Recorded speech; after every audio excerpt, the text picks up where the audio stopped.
Clackety clickety. Subscribe, people. Subscribe. Subscribe, like, and share. That's right. Ladies and gentlemen, welcome to the chat, ladies and gentlemen. We're getting ready to put a song up here. This is something, for y'all. We're only 96 days from Christmas, so where's my Christmas presents? Hang on a second. Before you, I want let me some get the chocolate. actual one. I get the actual down to the second. It is 95 days, 4 hours, 25 minutes, 50 seconds till Christmas. 95 days to Christmas. 95, almost 94 days to Christmas. So I want some chocolate. A chocolate bar a day would be good, I think. But anyway, we're going to play this song for y'all, and we'll be back. And we got a couple promos, and we'll be back after that, and we'll open up with a couple of different things tonight. And you're already bitching. So any moans, groans, bitches, or gripes, write to Michelle. Okay. On that note, here we go.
Ding dong, ding dong. People, I was only really playing this because this is who Sean's hanging out with tonight.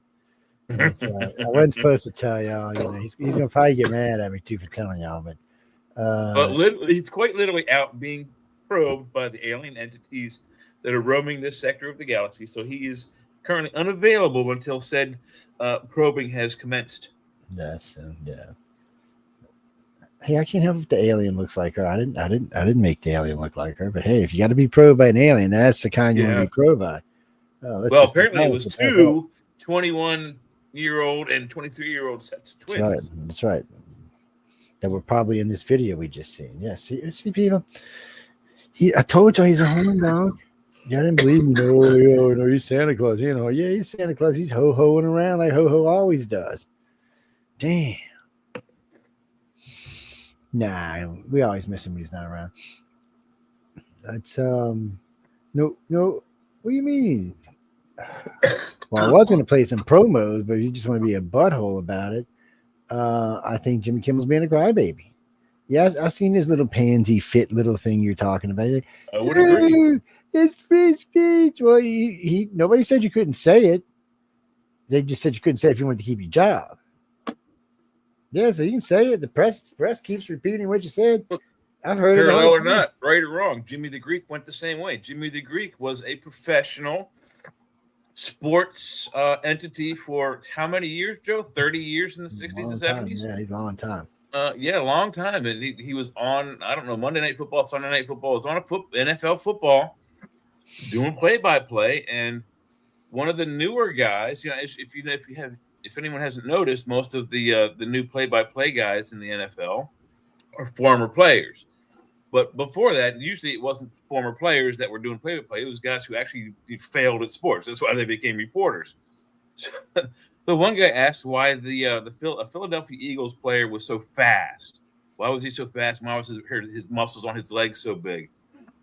And Jimmy the Greek simply stated that historically speaking, those who indulged in having slaves back in the time when slavery was a thing, most of those slave owners would breed the toughest and strongest slaves with the toughest and strongest, male and females together. So the next batch would be, bigger, stronger, faster, smarter, whatever. And there's no illogic to that, but and there's no proof that it did, and there's no proof that it didn't. But that's probably how most African Americans in this country are so much larger than white people. They naturally have larger muscles. They're usually quite taller. They're leaner and skinnier for the most part. See, that's true and not true. It just depends where you're at in the country. Yeah, and it also there's regionality and there's so like there's if you're in Mississippi. But Jimmy the Greek simply just brought this fact up, and then CBS canned him the very evening or later that day. Because that is borderline racist in a way. But I mean, it's just you got to be careful with that because you've got and I know what got him in trouble because if you come down to like Alabama and Georgia, them white boys are big, man. They 6'3", 6'4", 6'5", 260, 280. They big boys. And that's because they drink that corn liquor. I don't know what it is, but they big boys. But Louisiana guys aren't. Louisiana guys are usually around 5'9", 5'10". That's because they're drinking that rice liquor. Yeah. So and then Texas, you get out in the boonies of Texas, like both my friends from Texas were both well in 6'3". Oh yeah. It's funny. My friend Alberti, he was from Boston though, but he was like 6'2". I was always this shorty guy, Yeah. So I'm 5'9". 6 foot is the average height for the average male in America. I'm 3 inches short of it. So that means that the bulk of men are over 6 feet tall. Well, they must have upgraded it because it used to be 5'9.5", so they must have upgraded that. Hey, Google, what's the tallest average height for an American man? On the website verywellhealth.com, I thought you was going to give you some shit. Average height of men in the U.S. Hispanic males, 5 feet 6.7 inches. 5'6".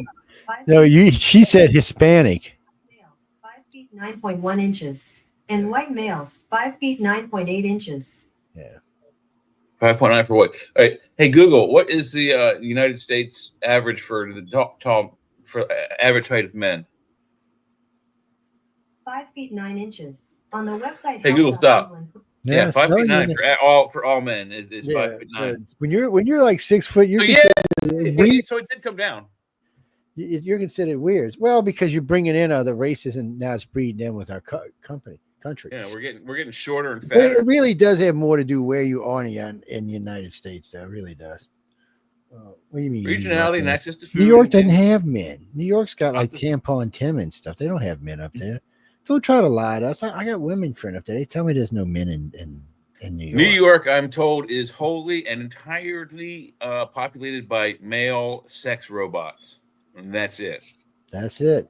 What we're gonna do for y'all, I don't know. AI operated male sex robots for all of the natural human females that populate the city that are the natural indigents. Sad thing, people. Just a sad thing. Yeah, don't ever go to New York. Yes, nobody likes New York anyway. It smells funny. The buildings are dirty. They really are. I'm not making that up. Go to New York. If you have to go to New York and you're walking down through a busy, car choked road on New York streets, walk over to any building and take 2 fingers and wipe them about 4 inches across the side of that building. I guarantee you, your fingers will be blacker than the tarmac that the street is, and you'll see what the actual original color of the building used to be. Yes. It's not an exaggeration. That is not an exaggeration. Used to be being the term there.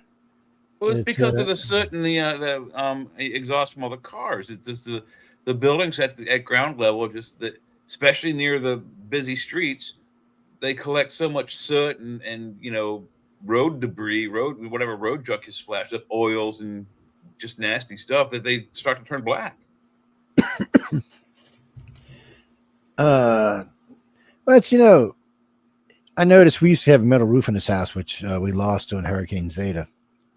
And I was going to go back on the metal, but I had noticed there's a plant, DuPont plant, not far from here. It's about, it's actually a little ways. When you drive, it's like 8 or 10 miles, but as a crow flies, because it's at the head of the bay, and I live at the bottom of the bay, I started noticing some of the metal roofs around here. One side of them, the color was changing. You could tell it's from. Then I started noticing. I started seeing it on shingles, and I figured it out. It didn't take long to figure out it was coming from that plant. Fumes from the plant, yeah. Yeah, something coming from it. Well, I realized, driving around in New Orleans, that anywhere where the airport, you have a flight path coming over from the airport, you'll notice one side or the other side of that roof is almost black because of the soot coming from the planes. Yeah, that doesn't surprise me. It's kind of disgusting, actually. Yeah. But it really is. I mean, the stuff that I peeled off of the building when I was in New York, a few times I've been there, I was shocked. I was like, don't they have a job for somebody to come around and do this and like get this, gook off the building? I mean, it's just nasty. I mean, and it will just make the building deteriorate faster if they don't clean that stuff off regularly. Yeah. And by regularly, I mean like, every 3-4 days. It's I don't know. You got to just kind of wonder about some of that stuff. Modern infrastructure, it's high maintenance, very high maintenance. There's a there's a gentleman at work that he complains because there's 2 bridges from where he lives. I think it's West Virginia, and to get over to Maryland, there's a Maryland bridge that's been taken down that he has to drive over to the second bridge to get into town, and they're supposedly going to start work on that one. But the first bridge is down, and they're going to replace it, but it's going to take until next August. And so there's no way across that road at all.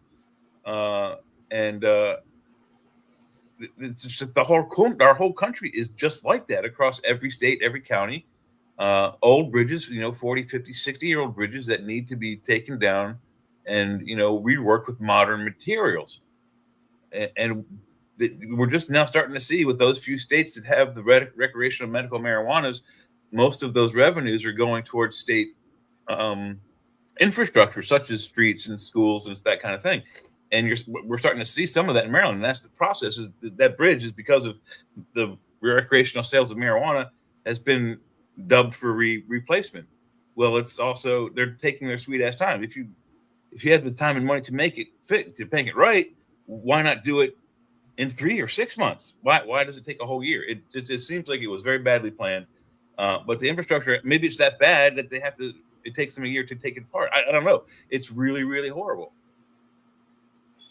The whole country is like this, Joe. Everywhere. It's not just Maryland. Maryland is a rich state, which really disgusts me.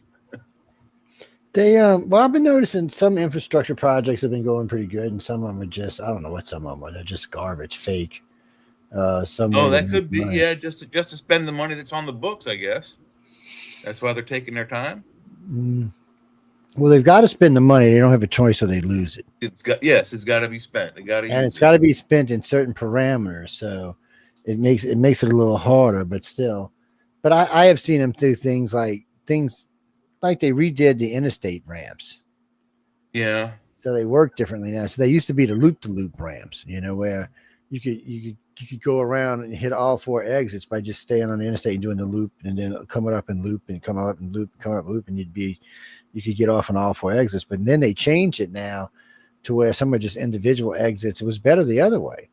It's a little more dangerous because it's kind of tight. It was like I don't know, it's like one of those 4 curls, like playing 4 squares or something. But it was, but still, it worked better. And if you effed up and you missed your ramp or something, you could just loop around until you got back to where you were.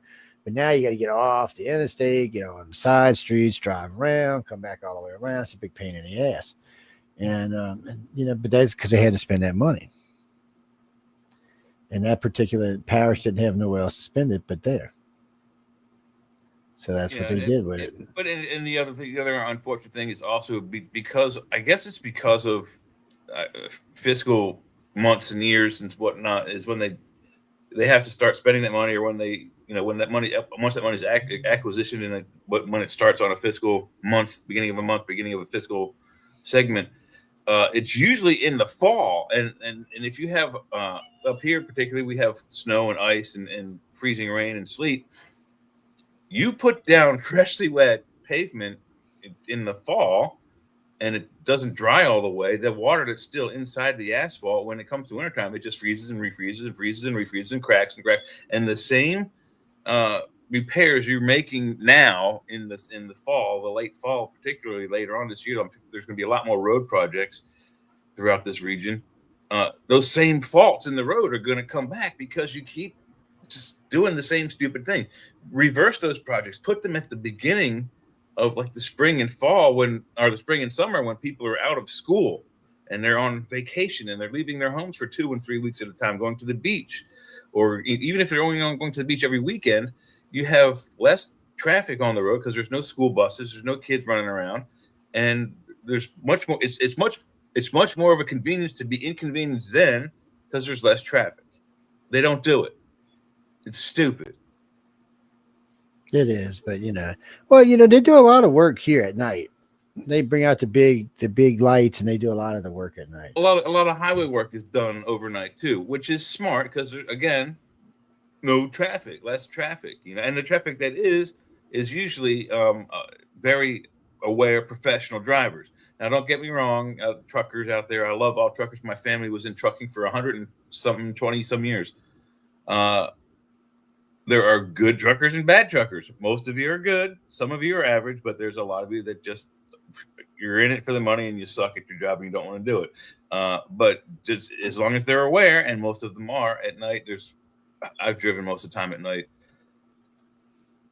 Every hour, it's a 3 or 4 car pass by that goes by you. It's eerie sometimes, but it's much more convenient, and it's much less stressful.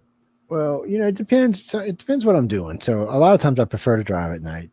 I love it. Yeah, I prefer it 100%. But then sometimes, if I'm going places, I might want to see something. Like that's what I prefer, to be a passenger, not the driver. The driver should be maintaining concentration on the road, not look over there, bam. No, that's not what I mean. Like Devils, whatever that is out there in Wyoming. You can stop, you hop off during the daytime. So depending on what I'm doing. So sometimes we'll drive 8 to 10 hours a day. We used to drive 12, 14. Now, if it's just me or I'm with one of the guys, I'll probably drive 12 to 16 hours. And then we'll stop and catch 4 or 5 hours at a cheap hotel somewhere, hop up, and then hit another 12, 16 hours. Because last time I drove out to Salt Lake City to give a lecture, Joe and I got there in 2 days. But when I went when I brought Linda, it took 3.5 days. So you couldn't speed as fast. Well, no, slow down. No, she don't care if I go fast, but it gets, when you sit in the car, a lot of wears on you. So what is this? Okay, we're both fans of driving it. What the fuck is this? What is this? You're on the highway. You're doing 85, 70 miles an hour. Nobody's in front of you for miles. There's hardly any traffic coming the other direction. There's nobody behind you for miles. You look away from the rear view, literally for like a split second. You look up. There's a car in the distance. You look away again, split second, look up, and now it's directly behind you. Not just directly, he's tailgating you. There's 2 lanes of empty road left and right of you, and he's tailgating you. Why? Why do you people do that? Anyone out there in the audience have an answer? That it is the weirdest phenomenon. And then they follow you for like a mile and realize, oh, he's only going to go 75. Well, I think I'll go around him. Why didn't you go around me 2 miles ago when you first saw my brake lights, asshole? Well, I noticed down here for a mile and a half. Well, I noticed down here they're cracking down on driving in the left lane, which is what I like to do. I usually, if it's 70, I usually get in the left lane and do 80. Same And, here. If you're going down 95, particularly through North and South Carolina, going south, you can stay in the left lane because you're going faster than most of the traffic in the right. And there are only 2 lanes straight back, 2 lanes both directions. That's it. But there's some hey, of Shay, I didn't even see you. like up here in Maryland and New York, there's 3 lanes of traffic. Why do you tailgate me for a mile and a half when you have 2 lanes of traffic to go around me, even though it's illegal to pass on the right? What the F is that? It's the most bizarre phenomenon. I don't know if it happens to anyone else, but it happens to me every The ones that bother me is the ones that get behind me, ride on my ass, and then go around me and slow down. Oh, the leapfrog. That's the other one. Yeah. That's in the daytime. There's a lot of traffic there. You get that leapfrog asshole. They'll come up behind you. You'll be in the left lane. They'll go around you to the right. They'll get in front of you and slow down. So then you go around them, or whether they go to the right lane, the left lane, doesn't matter. But it's like, and for like this whole state, I had to do this with this one fool. And finally, he got off at like the first or second exit, the very next state. And I was like, thank God I don't have to play leapfrog with that fucking idiot anymore. Pardon my French, people. Driving is such a chore anymore. It really, really is. Yeah, it depends where I'm at. So if I'm driving like here to Florida, it's Interstate 10, slap on the cruise control at 80, slap on the radar snooper, turn on one of the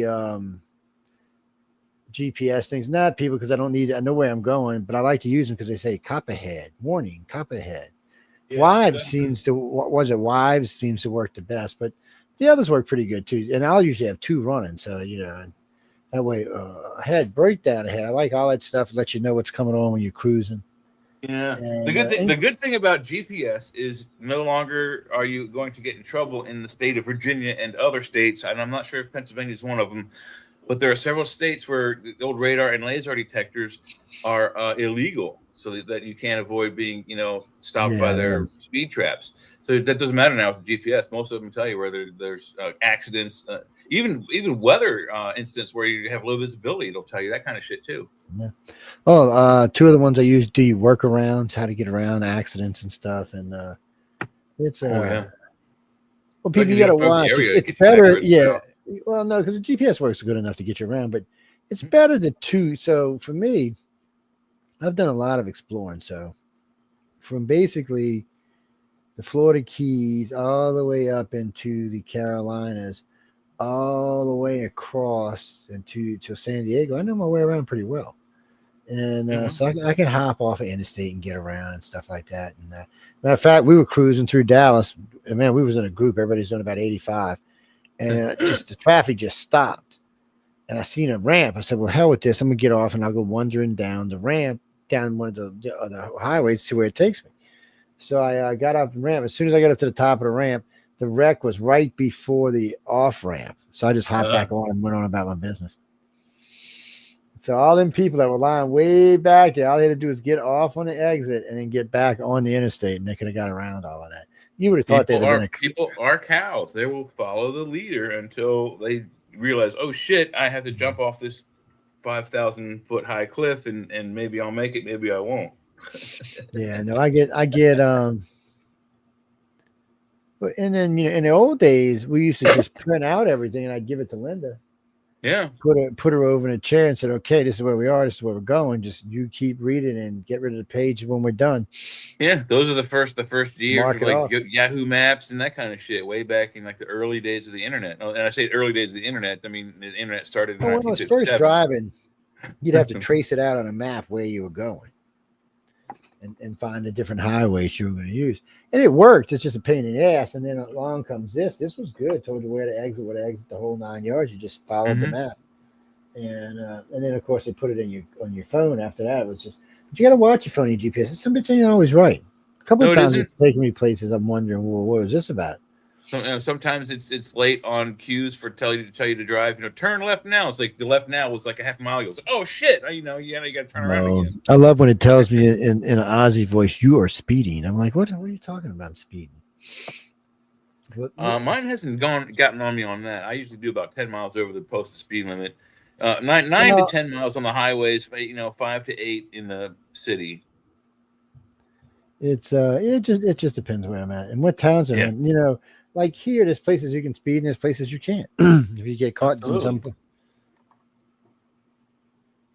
Well, what you gotta watch Mississippi's roadblocks. Oh, they love roadblocking here, buddy. Oh yeah. Well, you got to You what be do you have minding your own you have business. to get the newspaper though, don't you, to make sure? Well, Yeah. different states do it different ways. Well, you were saying earlier, on other shows like No, bringing around New Mississippi. Year's and all. I think Mississippi, it has to go to newspaper 3 days before your roadblock. Yeah. Who gets a newspaper anymore? Do you? I don't get one. No, who? Yeah, exactly. Who reads that? Well, I mean, I guess that maybe some of that the newspapers must have an online version as well. So maybe But that makes it gotta a little different. But I mean, you got to pay to have an online version. Well, Louisiana, they tell you 1 hour before the roadblock, they'll announce it on a radio station. What radio station? Yeah, but also I think if you have, particularly like your local newspaper, if there still is one, if they have an app and you have it on your phone, there are the free version of it. They would at least give you weather warnings, weather updates, and stuff like that. Like there's going to be a roadblock, police roadblock, so and so place. It's probably more like pay $5 and we'll tell you where the roadblock is. No. Sorry, guys. That's how it works. $5, we'll let you know the road. Oh, you're getting close. You better come on. You better give me the $5. Yeah. And then you get up there and it's a wreck or something. Wise. I think it's WI. Yeah, see, I don't have it. I'd have to get my phone out to find it. WYZE. Yeah, that's it. Wise, yeah. It makes some pretty cool webcams, home security devices.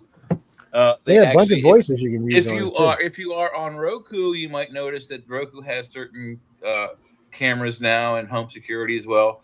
Those devices are made by Wise. I'm coming.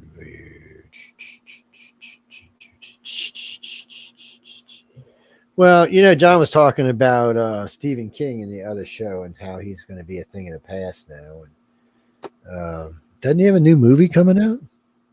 Stephen King had a new movie that did come out, and just days beforehand, Stephen King said an absolute falsehood about Charlie King, and the backlash was that Charlie Kirk. Sorry. The backlash was that it was the lowest opening of any Stephen King movie ever for the whole weekend. $11 million. That's pathetic. Well, he's done. So Yeah. Moving on from him. Well, it's advice we were giving the two illustrators that were on with us tonight on Arthur's Quill. Be careful what you say. You can get yourself canceled before you even get started. Yeah, and cancel culture it's been a thing for a while now, and it's coming back. It's like you just don't know who's going to get zapped next. Well, I got Kamala Harris and Nancy Pelosi good today. They rant and rave, and so I'm on the .gov site, and they rant and rave. So I posted on there. I said, "Well, you're bitching because you taught the Republicans how to do it." I said they didn't know what a cancel culture was. Y'all kept canceling them left and right until they finally figured out how it worked. And guess what? Oh shit, they're canceling you now. Yeah. I was like, I said, don't be a hypocrite. It worked for you. Now it's working for them. It's like it's amazing how people the Nazis, when they lost the war, they literally Goebbels and Goering and all those guys when they were at the trials in the interviews at Nuremberg's, they're like, why did we lose? And the reason was because they just they were insane.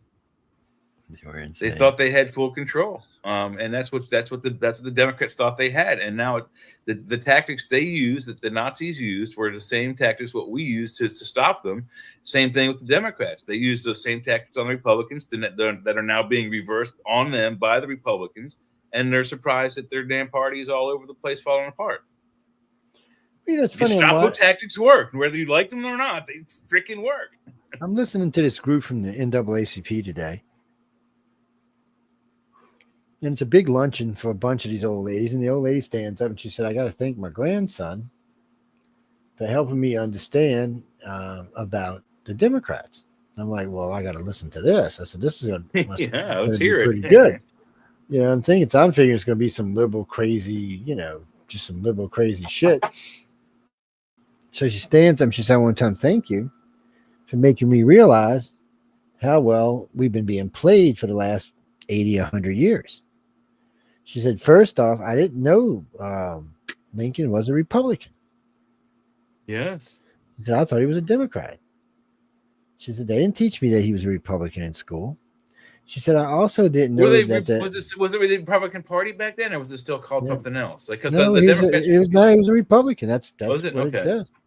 It's I thought it was some like Republic thing or something, but no, they say it's a Republican. So I'll have to look Well, at it. yeah, at one point the Democratic Party was the Whig Party, and I forget what the Republican Party was, but at some point it was called something else. It was I'm pretty sure it was just the two parties then, but I'm not 100% sure, but I'm pretty sure. But anyway, so you know, here's Lincoln. He's the he's a Republican.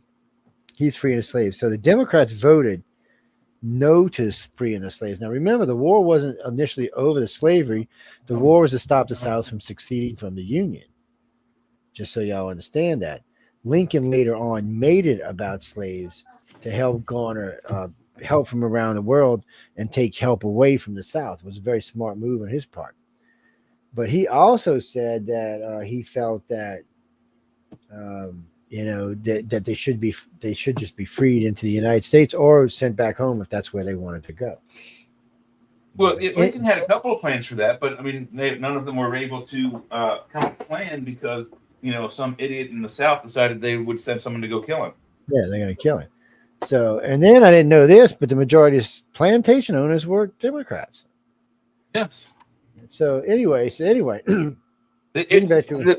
bulk of the Republicans, I believe, owned a good bit of the manufacturing up in the North, if I'm not mistaken. So it was kind of the reverse thing, you know. It was because the Democrats won the thing. Of course, they blamed the Republicans on it, but it was the democratically controlled U.S. government that started the aggression. Yeah. So you got Lincoln. He's a Republican. So here we're going down the road. 14th, 15th, and 16th Amendment were put up by Republicans and voted on by Republicans 100%. Not one Democrat had voted for any of them. One of those was being able to vote, and there was several key things for blacks that were passed on those. So then the Democrats started the Jim Crow era, the Jim Crow laws, and put that in effect. Put that in effect because of these amendments that had been passed earlier. So that's what they put in, and that wasn't enough.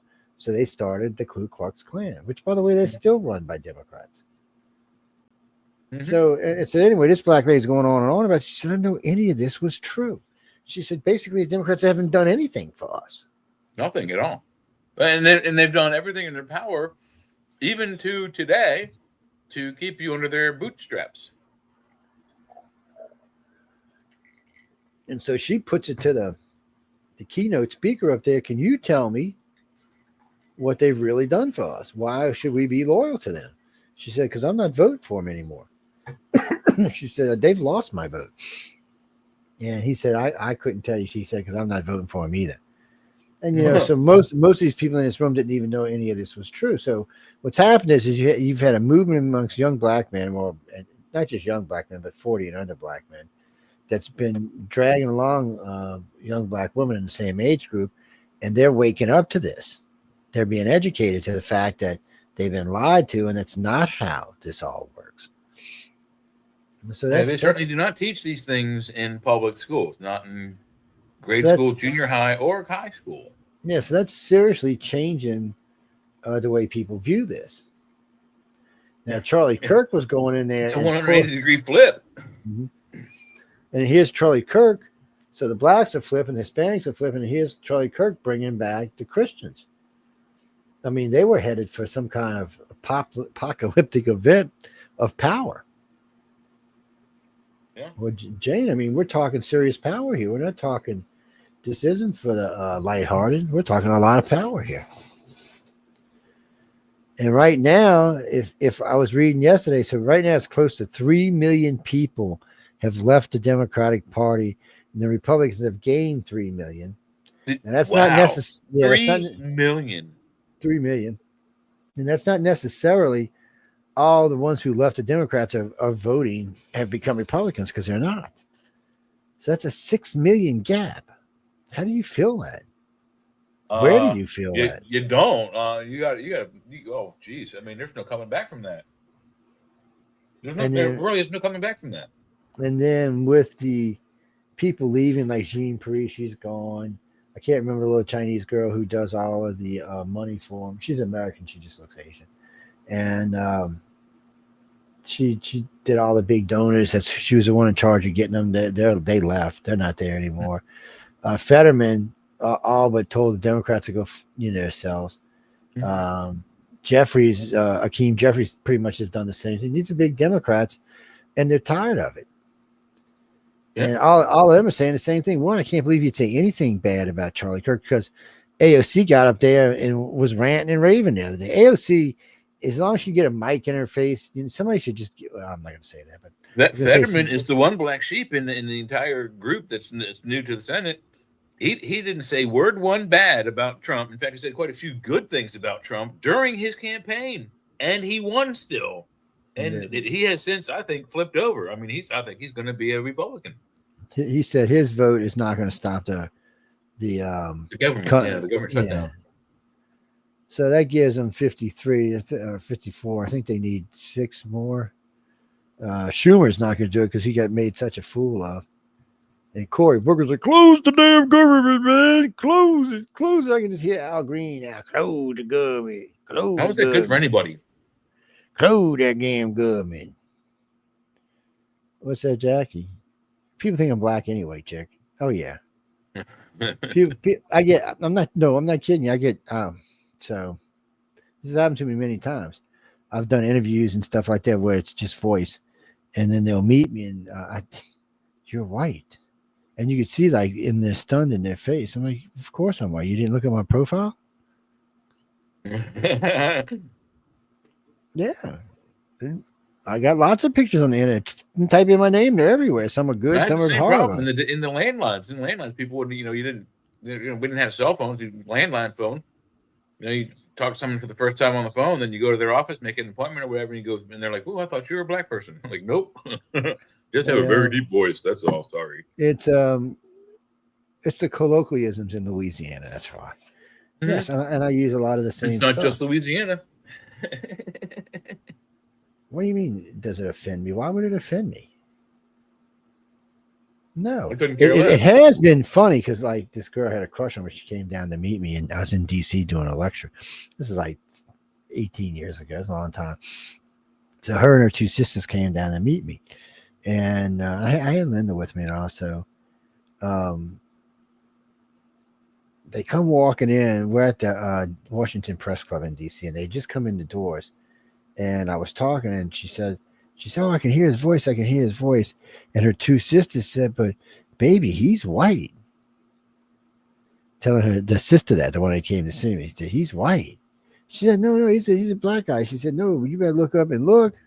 And she looked up. You could just see her face, man. And she looked like she was about to pass out. And we sat down to have lunch. I bought her lunch. I said, "What's up?" She said, "Mr. Joe, I thought you was how'd she say? I thought you was a chocolate man, a brown man." Like I thought she was chocolate honey. I said, "Girl," I said, "What you come here for?" She said, "Well, you know, I just wanted to meet you." I said, "I'm married to my wife right there." And she said, "Well, it wasn't like that." She said, "I just wanted to meet you." She said, "But I thought you was brown." And the 2 sisters are laughing their asses off. They giving her all kind of shit. "Ooh, you want to do the white boy, man? You can't be doing white boys." And she said, "We intend." His older sister goes, "Besides, we black. He white. He lay like a ghost." And I was like, "Sweetie, come on now, calm down. Call me a ghost." And but anyway, they're actually really good. They're really good people. I talk to them every once in a while, but it was just funny. And then I'm on, I think it was KTVX somewhere up north, and so we do the interview. And then I was in New York for a lecture, and the guy said, "Come on. Check you out, bring some friends with me." He's an older guy, and he'd come up with these 3 black girls, and they go, "We'll all go out to dinner, right? It sounds good to me. Let's go." And so So he comes in because I was in the booth. He comes in to come around and get into the booth. He said, "Well, where's Joe at?"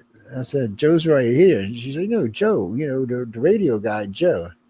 And I said, I called him by his name. I called him by his name, and then I used my radio voice. He's like, you can't be white. You white? He goes, "No, you can't be white." I was about to say that. I was like, oh, I was laughing too hard. Oh, it's honest. No, it's a true story, people. It's no, it's nothing to get offended about, man. I wouldn't get You offended. can't be white. Well, why can't I? All right, you can't be black. How about that? It's just funny. That is funny. Well, my accents change when I travel. I'm bad about taking on stuff around me. And I thought something was missing. I just realized the ticker tape wasn't going. That's weird. Hey, how much the new title thing working? How many more people is that bringing in? The what? No what? For the insane part, is that how Oh, many that more always people that helps. gone in? Huh? That always helps. Oh yeah. That's just because they're just looking, and I'm trying to see if it makes a more difference live or archive. Yeah. Well, I Well, it went probably back, helps either way. yeah. Well, I went back and added it to an archive on Rumble just to see, and it doubled its audience in about 2 days. Yeah, I'll bet. Well, because insane means insane. We could be just talking about food, but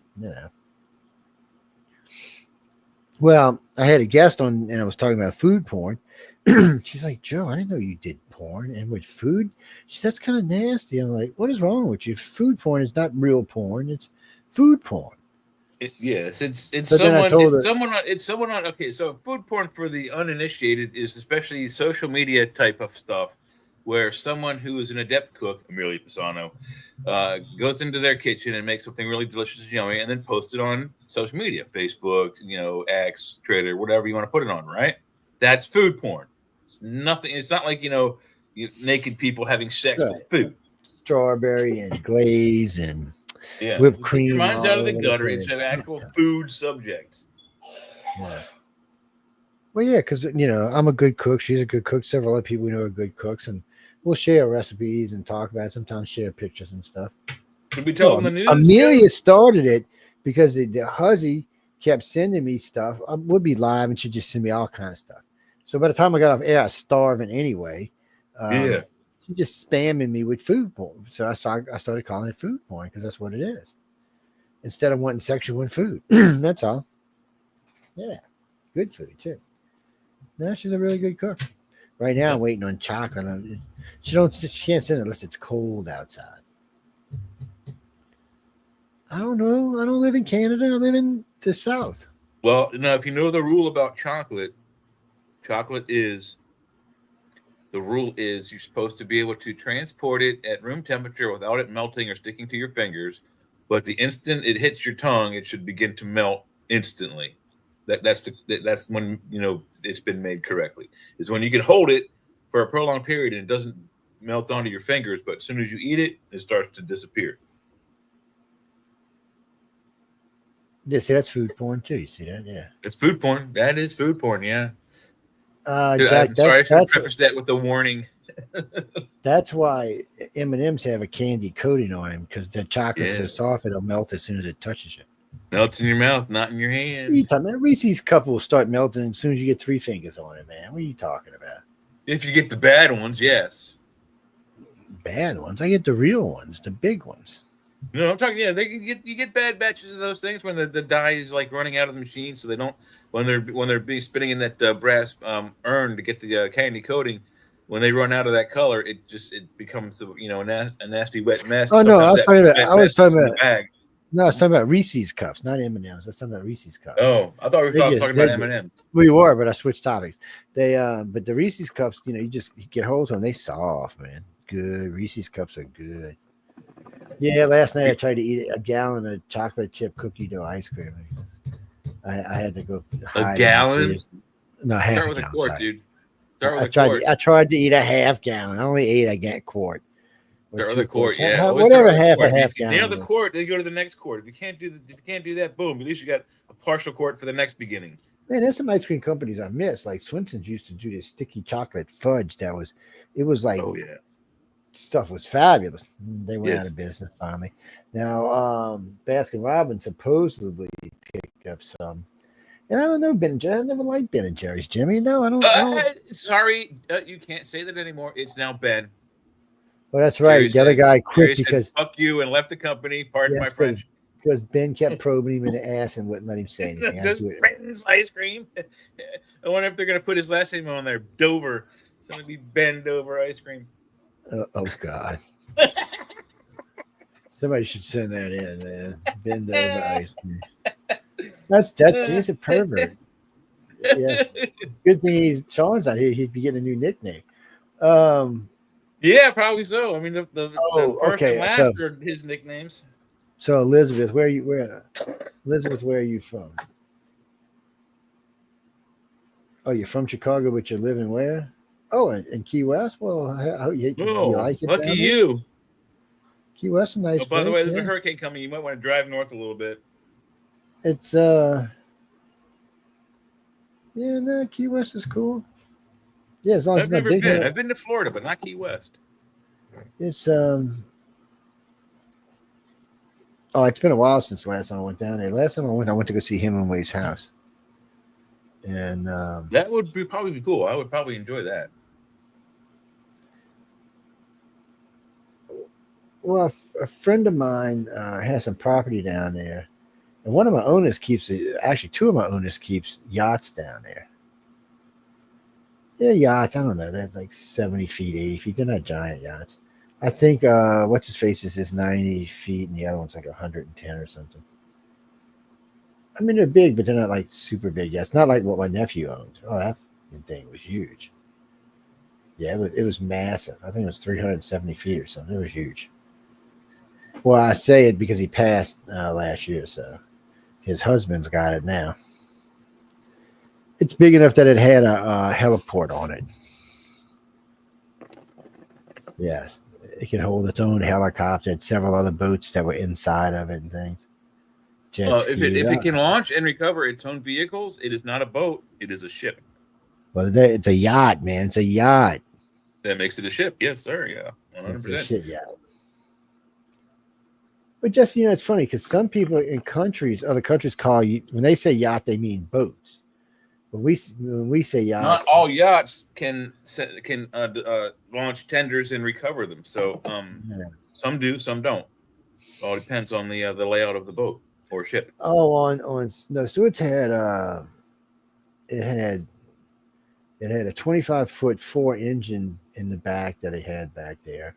Then it had an inboard. It had a 4 something in it. It held about 8 people on the other side. And then in the front, they had 2 things that popped out, and they had a single engine, like 250 horsepower single engine, 20-foot boats or some 18-foot boats, fishing boats basically.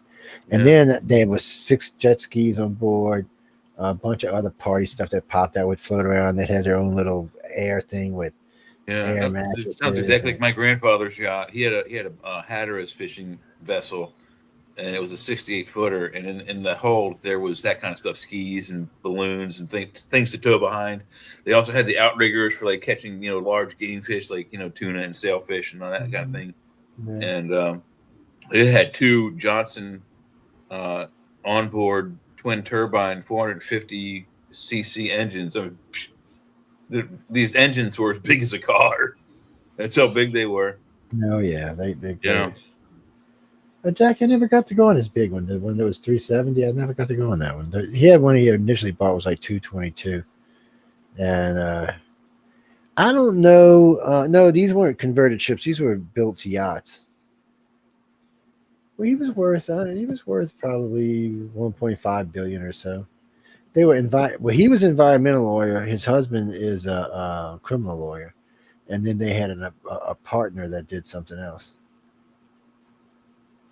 Yeah, but then the company was worth a lot. He got into environmental law. He got into it by accident. He was well, he had just got out of law school, so he was doing his internship with this lawyer. He was working for this lawyer for this company. And he was interning, and the case had been going on a little over a year. year and a half. And as soon as the case was over, he was going to be a lawyer. You're not an intern anymore. And the guy, this was Exxon versus the state of Mississippi. This is a lot of money we're talking here, and a couple $100 million. And anyway, the lawyer in charge of the case had a heart attack and died. And they were still a good ways out from settling. So the owner of the company, the law firm, came down and said, well, look, you're the only one that knows everything that's been done and said, can you handle this? And he said, well, I'll try. And they settled for $375 million. That was after cleanup. They had to pay for all the cleanup and everything too. And this was all because they found some pipelines that every so often were gurgling up and making like little pools of oil on top of the pipelines. They were underground pipelines, and they would be a dip. And so they, $375 million after cleanup. So Mississippi got all of that plus the cash. And I think Stewart got $25 or $35 million for settling the case, fresh out of law school. That's what he started. Chris, so that's what is it. He got into environmental law, and he made a lot of money. Well, I had heard he was handling COVID suits too. Well, okay, people. So vaccines are weird. So when a vaccine first comes out, you can sue them for everything. But actually, once it's been approved by the FDA, you can't. You can still sue, but you can't sue for a lot of money. It takes how many years? I mean, it's a long, involved, and a lengthy process, a very lengthy process. Not like it used to be, though. It's well, no, not since COVID, no, because they forced it through. So anyway, if you get a vaccine and it does you harm, and it's been approved by the FDA, you're limited to what you can sue for. I think it's 55,000 or 75. It's hardly anything. Yeah, regardless what it did to you, it doesn't matter. There's a shield. Well, most people don't realize, but most cops and judges and stuff have shields against being sued for wrongfully doing things. And Congress, a lot of times, for like sexual abuse cases or other cases where they've done wrong, a lot of times Congress will pay for that out of your tax money and not tell you about it. Yes, there's several Congress people that have had sexual allegations brought against them. I'm not talking about children or anything for anybody to ask, but yeah. Well, I don't know what it was. Wasn't that what the thing was with the Page scandal of the '80s? Mm-hmm. Young and near underage boys getting abused by senators within the halls of the Senate. And why does that not surprise me? Well, I mean, it happened. I'm saying. No. So why does it not surprise me that it happens? All I meant. It's what do you mean? Why does old man abuse young men? Sexually, because they're gay. Or in more primitive times, it would probably have been for a dominance thing to prove who's the alpha male of the tribe. There you go. Well, it's like this guy. So everybody's like talking about this killer that killed Charlie Kirk. Well, so that's why I didn't think he was gay. Well, he's living with a guy. No, he calls himself bi, and we said this on the other show. It seems that it was an excuse to not call himself gay, so he calls himself bi, so that his gay boyfriend can transition to a girl, so he can say he's a heterosexual bi male that likes a girl that used to be a dude. It's backwards logic. It's still transitioning, so it's backwards logic. It's all it is. I mean, it's a way to at least for him. I would imagine for him. I can't say what's in this idiot's mind, but it's a way for him to justify doing something he knows is against nature, when that is being in love with another dude. Yes. Well, I think that's what actually probably did him in. So here's a guy, he's raised in Utah, rough and tumble. Oh, somewhere I got a picture of his mom with all kind of guns and stuff. We'll have to see that later. It's somewhere on my Facebook page. Oh yeah, we talked about that too. Their whole family's a bunch of gun nuts. So, Gun aficionados. They're not so crazy. yeah, they're not nuts. Jay's nuts. They're all sweet, nice people. The father is a former police officer. What was the grandfather? He was former military, I think, at least. But I called it before we knew anything about the father. I said, I guarantee you, one as soon as we heard that the father turned him in, I said, I guarantee you, to my friend Steve. Steve was not in the studio today, but he usually is. I said, Steve, I guarantee you, we're going to find out later on that dude's father, he's ex-military, and I was close. He's ex-police. Yeah, there was some funky stuff went on with that too. Well, Jack, yeah, there was just a lot of this whole thing is just stinks to high heaven. But do I think it's a conspiracy? Not really. I don't think it was anything more than what it is.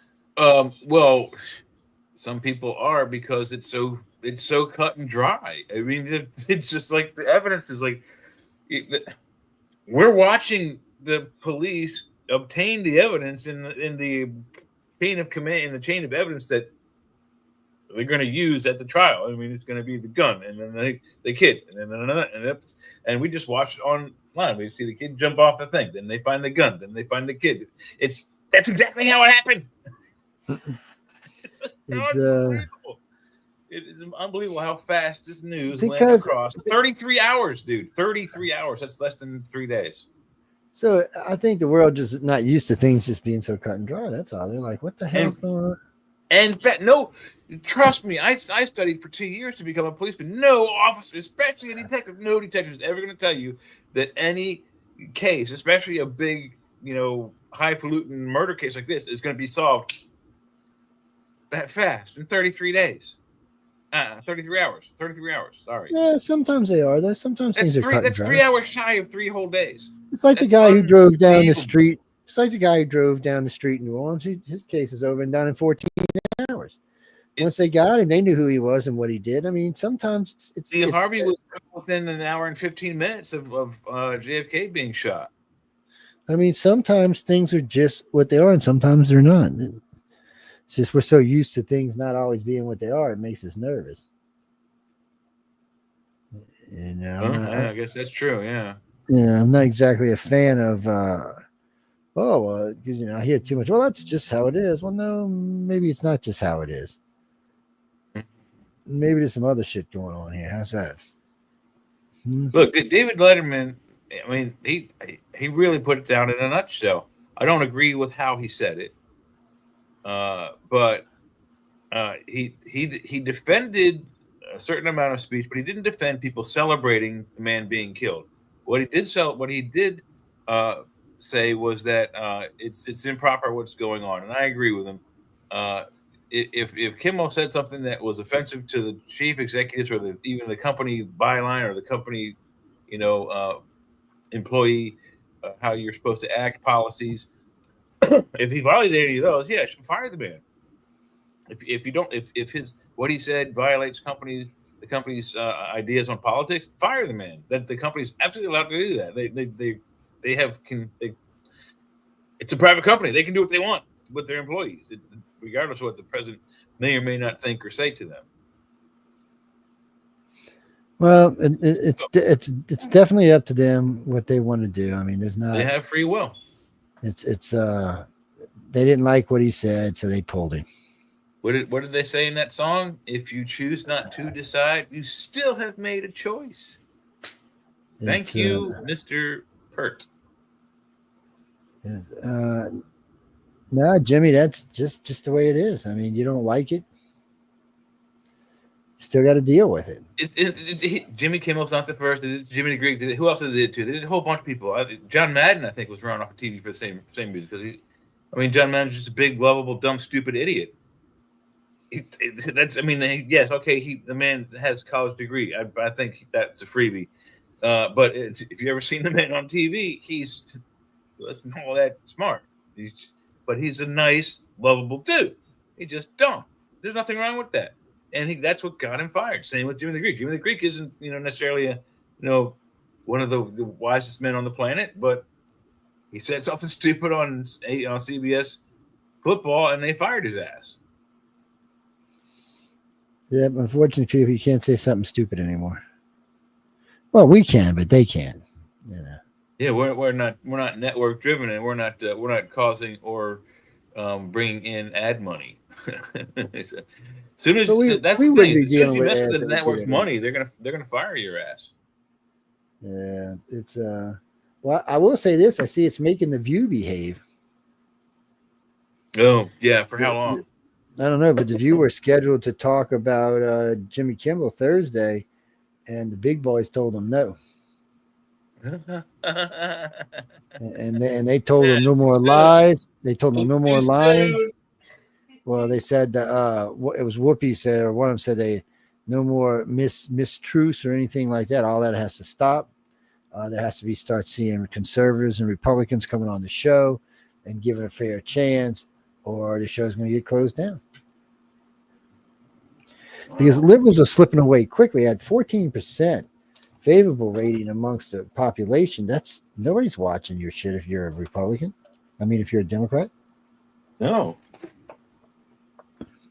What is it from yesterday's show? You said something that AOC said I guess it's regarding Charlie Kirk.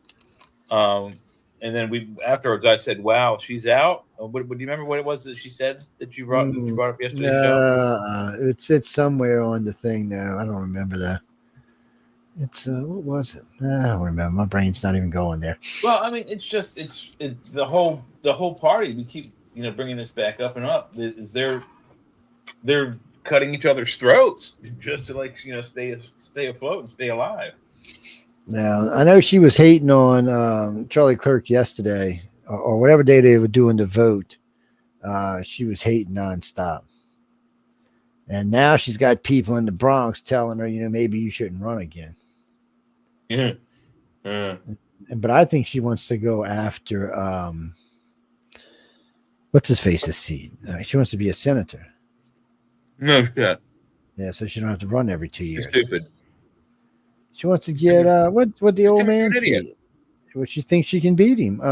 What's his name? The ex-speaker of the House. What is his name? Hey Google, who's the ex-speaker of the House? Sorry, I don't understand. What the hell is his name? That was helpful. Just doing my job. Being a dumb bitch. That's what your job is, apparently. I tell Alexa all the time she's a dumb bitch. And you want to got in trouble last time for not voting with the Republicans. Schumer? Yeah, Yeah, Chuck Schumer. She thinks she can beat. Yeah, she thinks she can beat him. Yeah, well, she's an idiot. Yeah, she might be able to. Not only that, no, Jesus, yeah, because you know why? They're saying that they think she can beat Newsom in a primary. I can see that because she's so stupid. Newsom's just got so much dirt. I don't know how anybody gets him up in a primary is going to mess him up. He's a good speaker and all, but he can't defend his record. That's just going to be his problem. Well, also, have you seen how thick the layer of oil is in his hair to keep it standing up like that? Now, Jay. Shame on you, Jay. Jay, shame on you. I'm correcting all you new agers out there or whatever y'all are out there. I'm making sure he knew he was a bad Jay. Yes, I did. I just told him. Actually, Reese, we're getting ready to go to break right now. I'm going to put on a song. Yes, I am going to put on a song in just 1 second. Yes. Why, you don't like songs? Well, now we're getting close to Halloween now. Now we're only 41 days out, so I can start playing Halloween stuff. Yes, and if you don't like it, I'm going to be polite. If you don't like it, you don't have to listen to it. You play Michael Jackson's entire video of Thriller? Cool. I have played it before for Halloween. It's actually in this role. It's long. It's long. It's no, this is a different song. Sounds like an old song. Hey Heidi, sounds like an older song, but it's slightly a different song.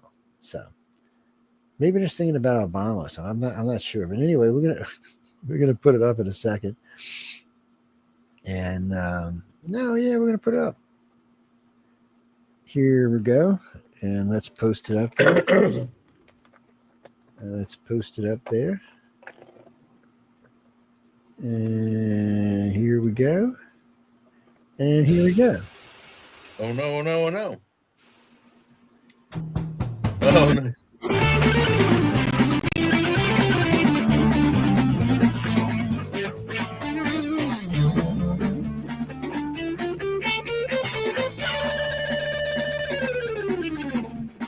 The devil went down to Washington. He was looking for a throne to steal. He wanted to bind his frame of mind to America's New Deal. When he came upon this patriot on the guitar playing it hot, Obama jumped up a political stump and said, Joe, I'll tell you what.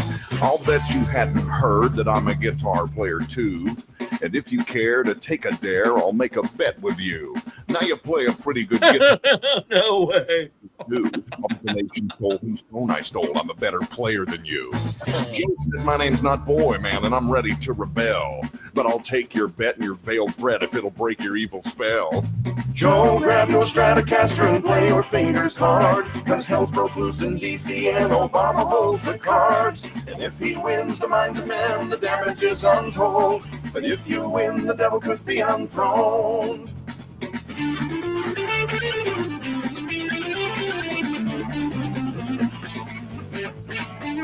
Obama grabbed his Telecaster and said, I'll start this test. And fire flew from his fingertips as he unbuttoned his president's vest. Then he kissed his magic guitar pick, and it made an evil hiss. And a band of politicians joined in, and it sounded something like this.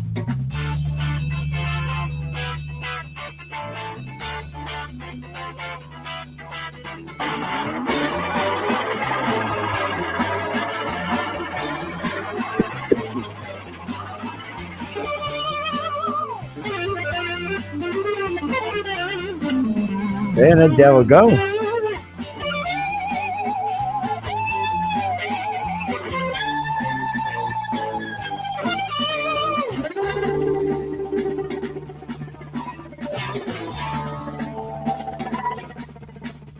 When Obama finished, Joe said, well, you're pretty good, Hussein, but sit right there with that arrogant glare till I finished up my play. He played Obama's in D.C., run, boys, run.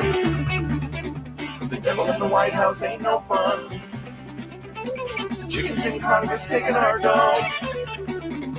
Granny got Medicare, no child, no.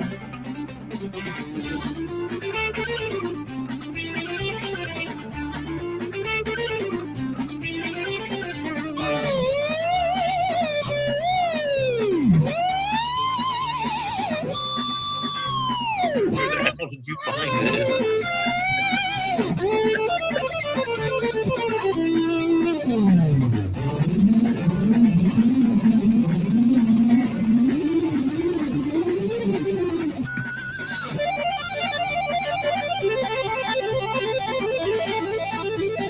Man, that boy can play a guitar. Oh, that's an easy trick, dude. That's not anything very hard.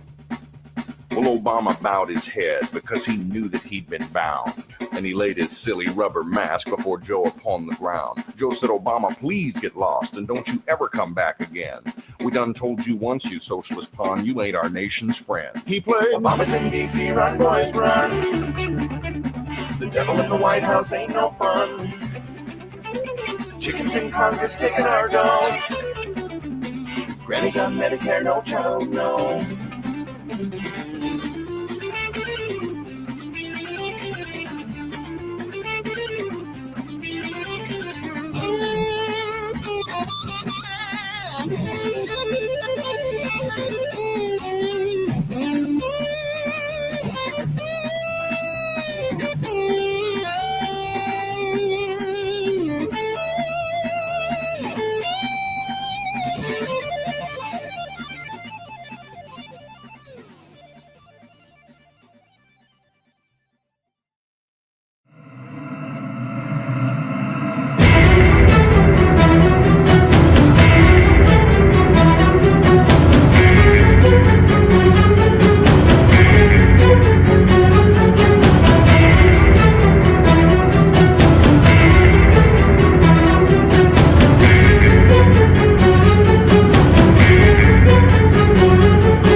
You're listening to UFO Undercover with your host, Joe Montaldo, right here on the Paranormal Radio Network.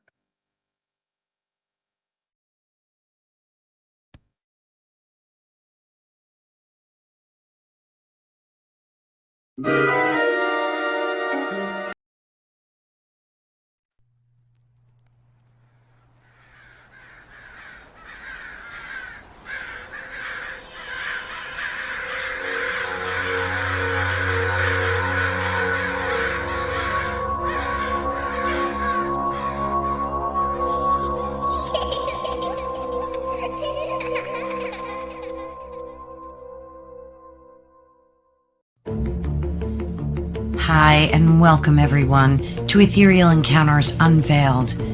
Today we are broadcasting live on the United Public Radio Network and the UFO Paranormal Radio Network, 105.3 on the Gulf Coast and 107.7 FM in beautiful New Orleans. The night has come, it's cold and losing my control. Your light is gone, and lonely darkness fill my soul. I wish that you could save me from my isolation. It's way too complicated. Let's stop this conversation. Let's stop this conversation. We got no relation.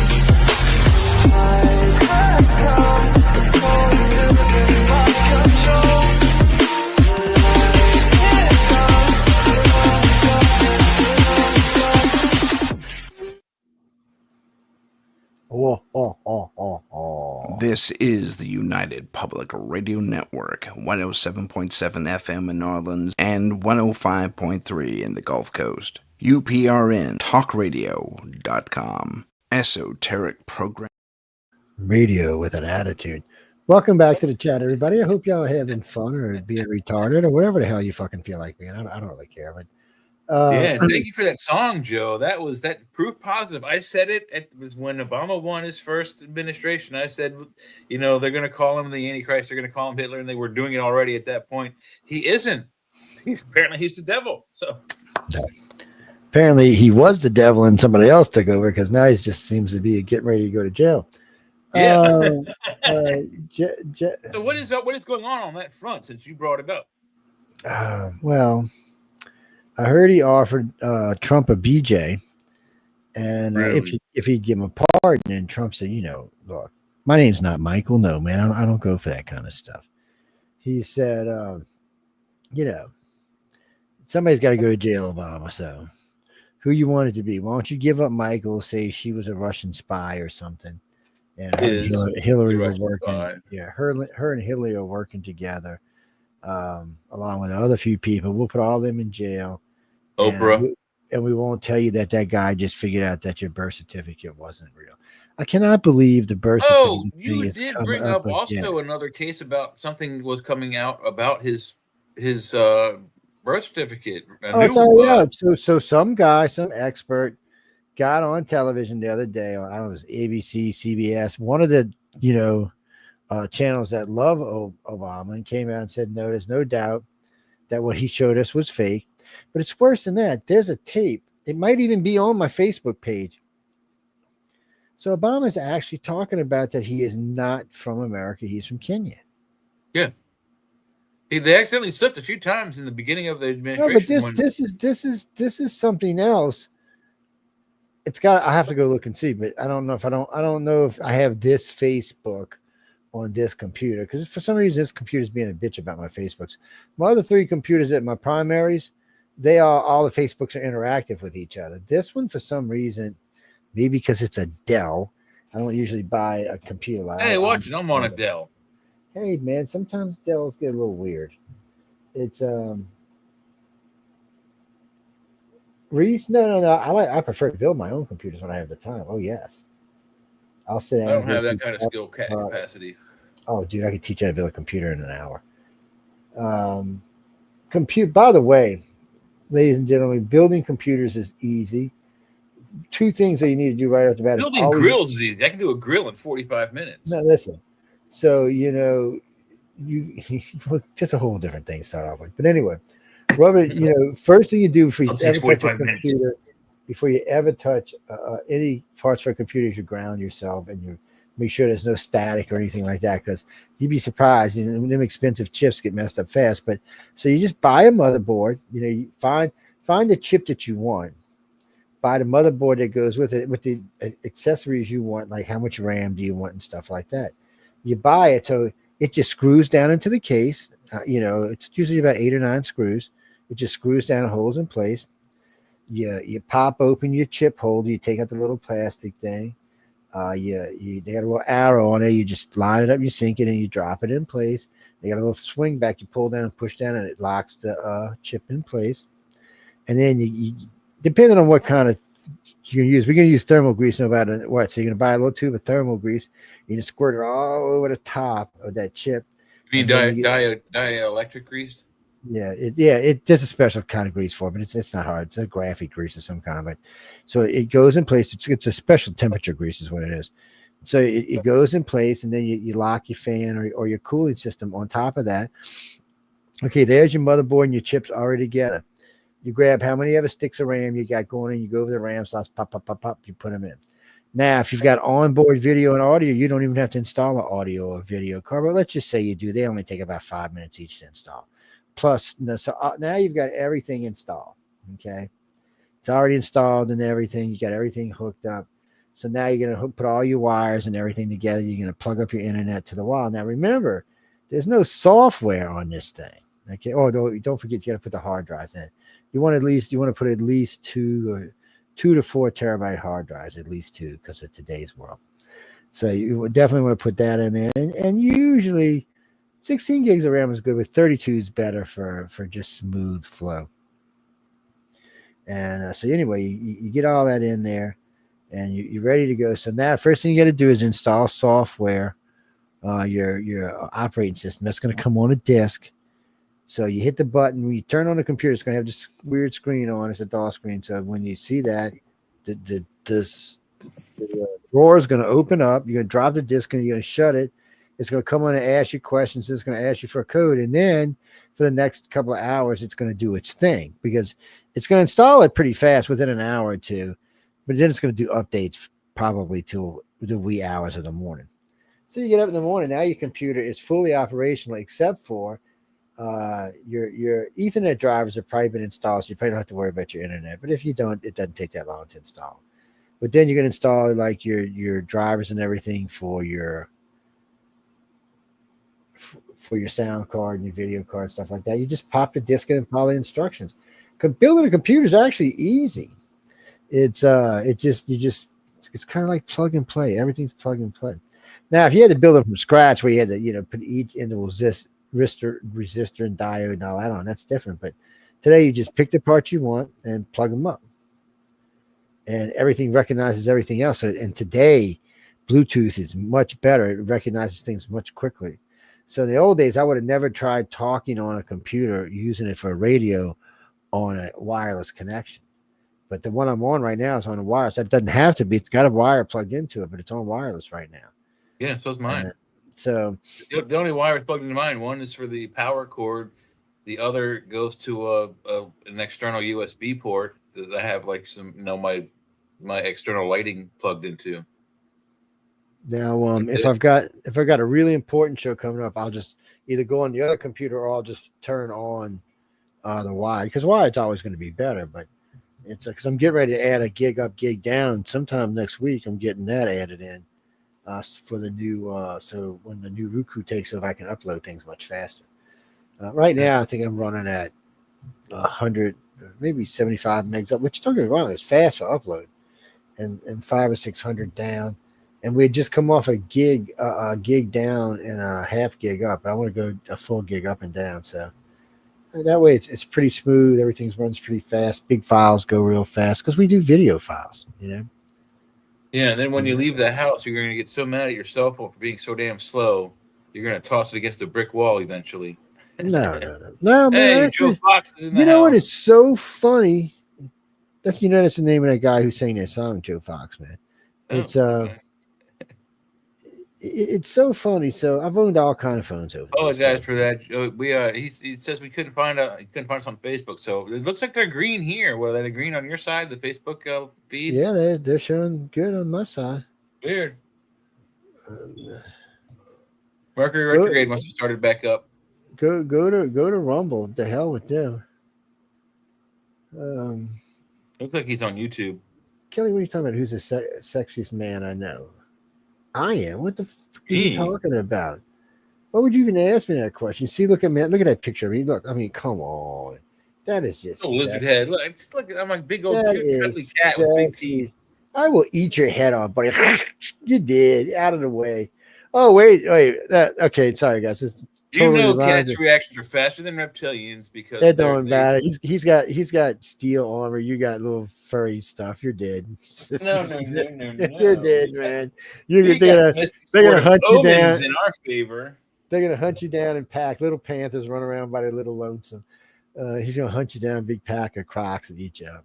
It's and don't forget, crocodiles actually run faster than cats. It's yes. Yeah, but crocodiles they can't dodge trees like that. Oh no, here we go, man. I see you over there behind that. No more drugs for Kyle. He's officially cut off. He's officially cut off. Wait, they made me forget what the hell I was talking about. You started it.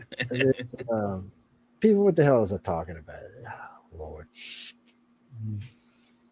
I don't even. Oh man, you're at Denise. Oh, I really wanted to go. There's no way I'm gonna be able to get away to go to FanX. I'd love to go. Sure, you pay me to fly there and back, I'll go. Well, I usually drive when I go up there. I don't always drive when I go out west. A lot of times I fly, but when it's going to Utah, I like to drive because man, Utah skies are fucking fabulous. You can drive out there at like 1 o'clock in the morning, in the middle of nowhere, no moon. It's like you're sitting inside the Milky Way. Mm-hmm. It's like it feels like the car is caught in the stars and you're rolling along with it. And then when you roll down the windows, you hear the little coyotes yipping and stuff. Well, no. Okay, first off, every car I've ever owned had a moonroof, including my truck.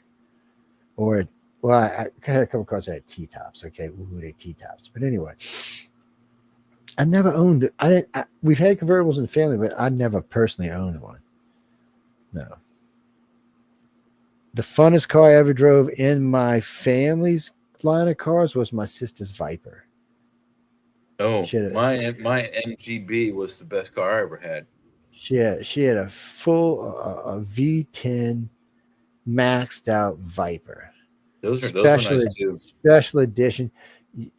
The car was insane. I took it somewhere. I just barely touched the gas, and it just lit them up. Wow, bow tires just smoking. I'm like, Jesus, this car was insane. So she actually went to this company that makes a special tire for it to help the tires last longer, but to make it harder for them to smoke up and stuff. Because if you just punched them, it would smoke the tires off the car. I did that on a pickup truck one time.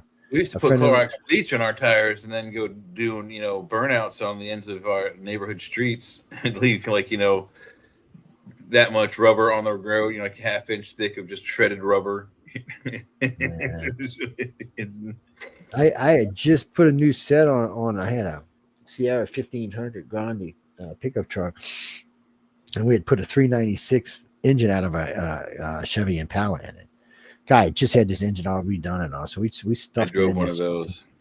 We stuck it in this truck, and it was a beast. So one night, I just punched it. It just lightened up the tires, and I blew both back tires. Boom, boom. I was like, son of a bitch. And because them tires weren't cheap, even way back in the day, and we're talking like 35 years ago. So a friend of mine asked me to use it, and I said, sure, because I was at work, and he took it, and he was coming back. He pulls in to pick me up, and it's just smoking him up. I'm like, what are you doing? So finally they get it to shut off. The damn accelerator, the little wire, not the wire, but the little metal piece stuck. The little pin popped off of it, and it's stuck wide open. I was like, I don't know if when we put the carburetor back together or what it was.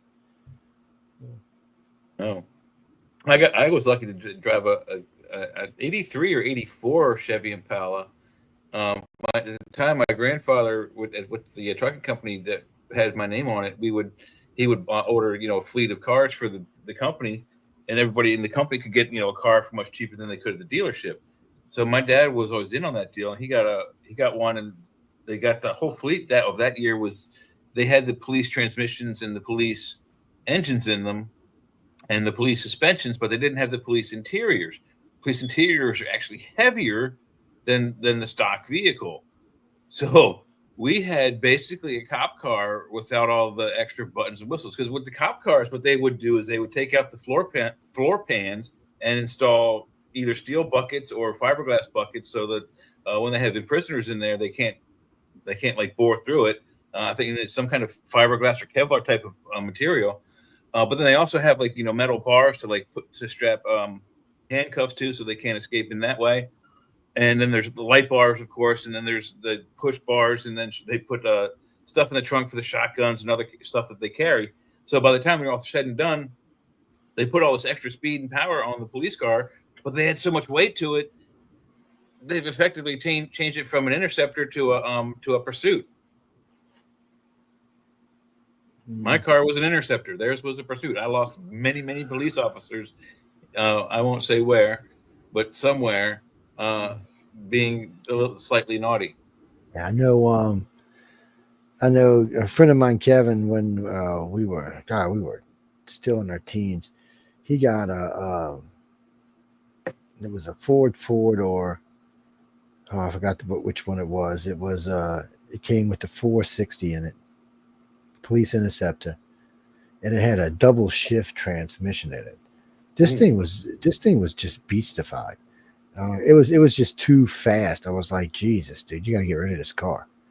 And because what it was is I had one that had a 400 and it was a beastified. It'd do 160, 170 easy. And but they were just, they're big square boxes, and they tend to want to. Yeah, they're not aerodynamic. And again, like I said, with most police vehicles, they start off because, like I said, they strip certain equipment off of the vehicles and add new equipment and other materials. By the time they're said and done, you've taken a car that could be an interceptor and you've turned it into a pursuit, which means one maintains, we're following. Oh, he turned left. And the interceptor guy is a guy who goes really fast. He's coming from the other direction. He gets your dude from the front. I think it makes the car more dangerous because of the fact, like you said, it's just a shoebox going down the road. Well, I know a friend of mine had a Galaxy 500. This thing was like a tank. Yeah, those are tanks. They're huge. So they're out one night, drunk, stupid, driving through these roads, kicking the door open, knocking people's mailboxes over. This door was so strong. I was watching mailboxes fly up, boom, just sail up in the air and shit. I'm like, look at this, destroying the wooden thing. So one of them he kicked had a steel pole embedded in concrete. He like to broke his leg, fractured his ankle because it kicked back so hard, and it put a big whopping dent in the side of the door. But the car still mowed it over and knocked it over sideways. I was like, and the damn Galaxy door still closed. It latched, which I was stunned by. I was like, dude. So then next day we went to the junkyard and got him a new door and put it on there. And then it was a big purple Galaxy with a yellow door. Yeah, I tell you, Steve killed us the car a couple of times. We're coming out one night, and I had a record for this turn. I had a AMC Matador with a 4014 barrel. So I used to take this turn. It's heavy gravel.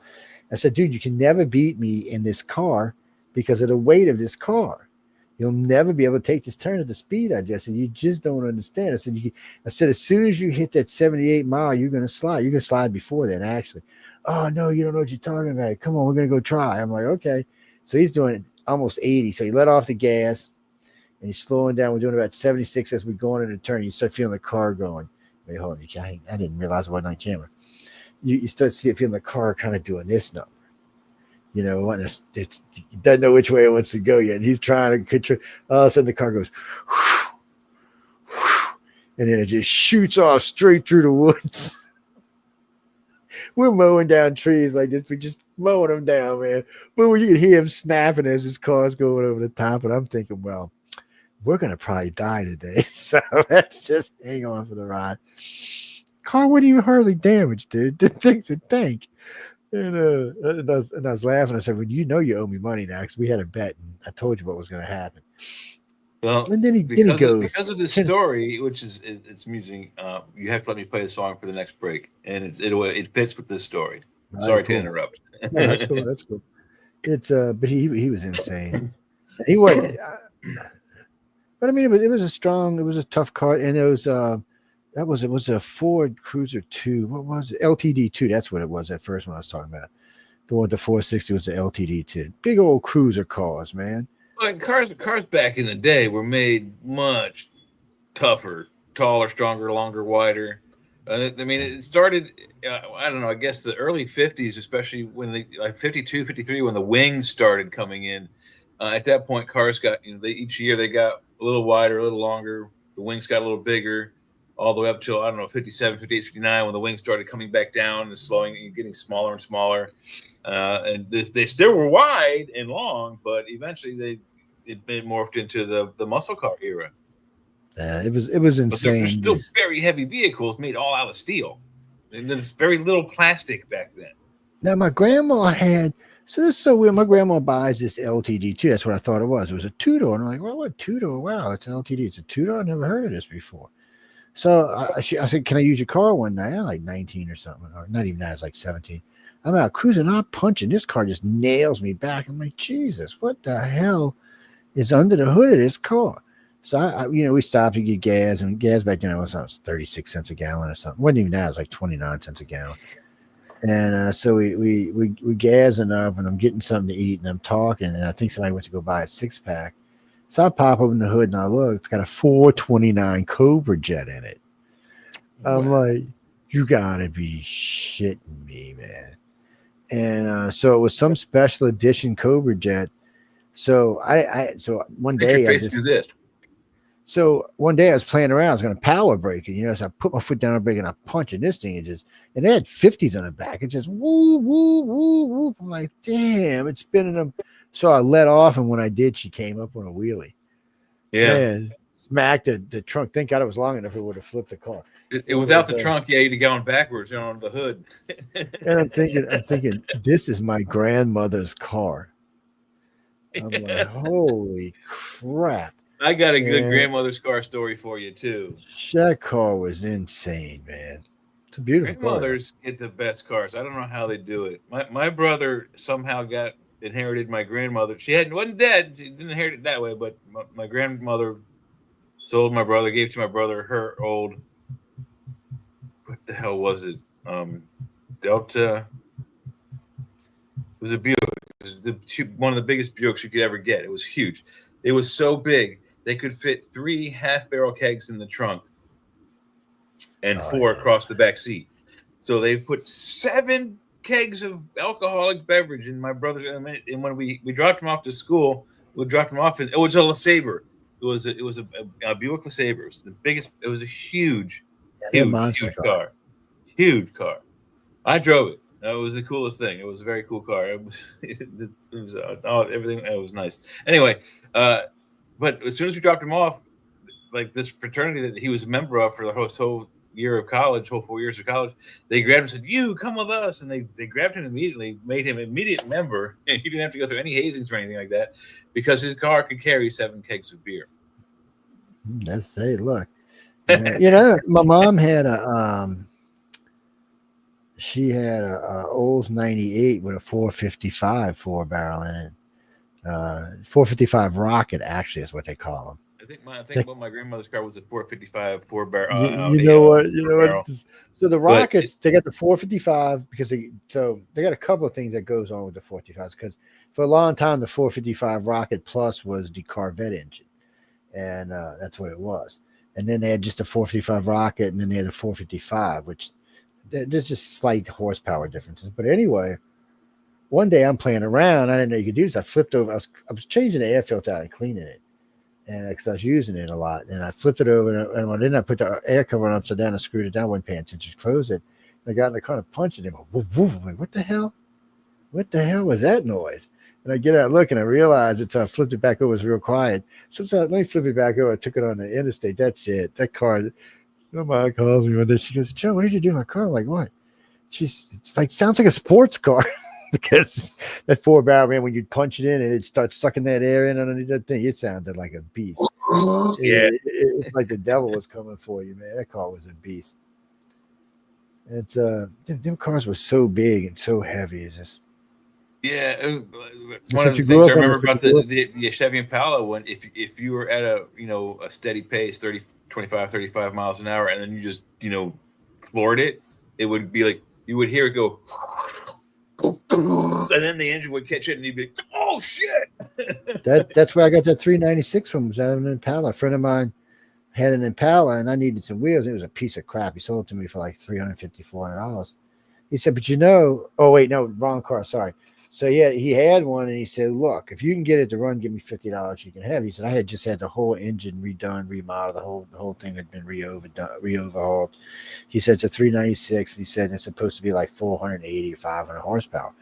He said, but it never would run. Ever? I said, no, I never could get it to start. So we went out and drained all the tanks, cleaned out the carburetor, flushed them out real good. I checked all the plugs, checked it out, and I hit my hand to lift up to grab the distributor wire, and the fucking thing was unplugged. So I plugged it in, put the gas in it, and it went boom, first crank. He just looked at me like, I said, "Hey." Yeah. I said, if you don't want to give it to me, I understand. He said, no, a deal's a deal. And he didn't know anything about cars. But that's the one I took out. I took the engine out of and the transmission. And the reason why is that thing had a transmission. So we took off the bracket that hold the transmission up. It weighed 185 pounds. Transmission or the bracket? The bracket. Oh shit! It was like this big around. It was flat on each end. It was just a big hunk of steel. Solid billet of steel. I guess. So when it went like this, it didn't break or something. How about it? That was a solid billet. The transmission was huge, but I was surprised that all slid into the Sierra 1500, which is a GMC. It slid all in, everything lined up, bolted it up, boom, boom, boom, boom, boom. Had to make a little adjustment on the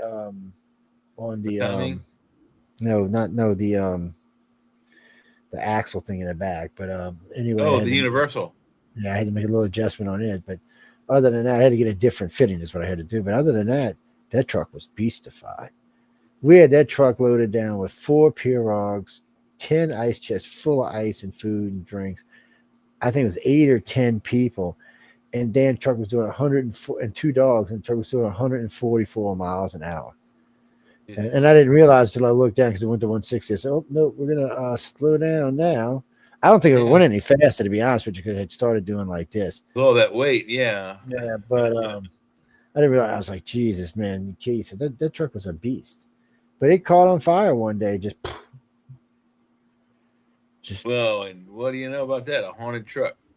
And because the guy who owned the truck before me he was a diver. He had it all fixed up really nice. It was a really nice truck. And it caught on fire. It was a Chevy, not a Ford, you said? No, it was a GMC. Yeah, it's a GM. It's a GM. No. Chevy and GMs are not the same thing. They're but made it's the same company. Different. Yeah, GMC don't like saying that, man. It is. Them GMC like boys saying it or not, it is. They're going to beat you. No, Chevy's kind of crap. There's nothing you can't get around it. It is the same company. No. It's like Lincoln and Ford. That's what it is. It's the difference. Lincoln and Ford have never been really. I mean, I don't think they're partners anymore anyway. No, they're all still the same company. Henry owns them all, still whatever his name is. They own all of them. They No. They all have their 3 cars. I mean, they all have their 3. Most of the Ford Motor Company got sold off to Daimler Benz. Yeah, but the way they always have their 3 things. So look, it's the easy one for you. So Ford, in the old days, was the Cougar, the Thunderbird, and the Lincoln. 3 different companies, same car, just each one was an upgrade from the other one. That's all they were. And same way GM did it, yeah. Yeah, and GM did the same way, and Toyota does it the same way. They've got the Ion. No, what's the one starts with an A? What is it? No, they got the Corolla, then they got the Camry, and then they got the Avalon. The Corolla's a nice little car, but it's a little smaller car. The Camry is the midline car for them, and the Avalon is their nice car. That's how Toyota does it. They do it just like every other major company does it. It's but it's you mean for Nissan? I know it was I can't remember the names of them now. Well, Sam used to drive one, and but there's 3 for Nissan too. And who makes the best trucks? Ford, dude, by far. What are you talking about? Nobody even comes. You can take all the rest of the truck companies, including China's, and they still don't touch Ford. First off, yeah, I do believe Ford F-150 is still the number one most sought after, sold, and purchased vehicle in America.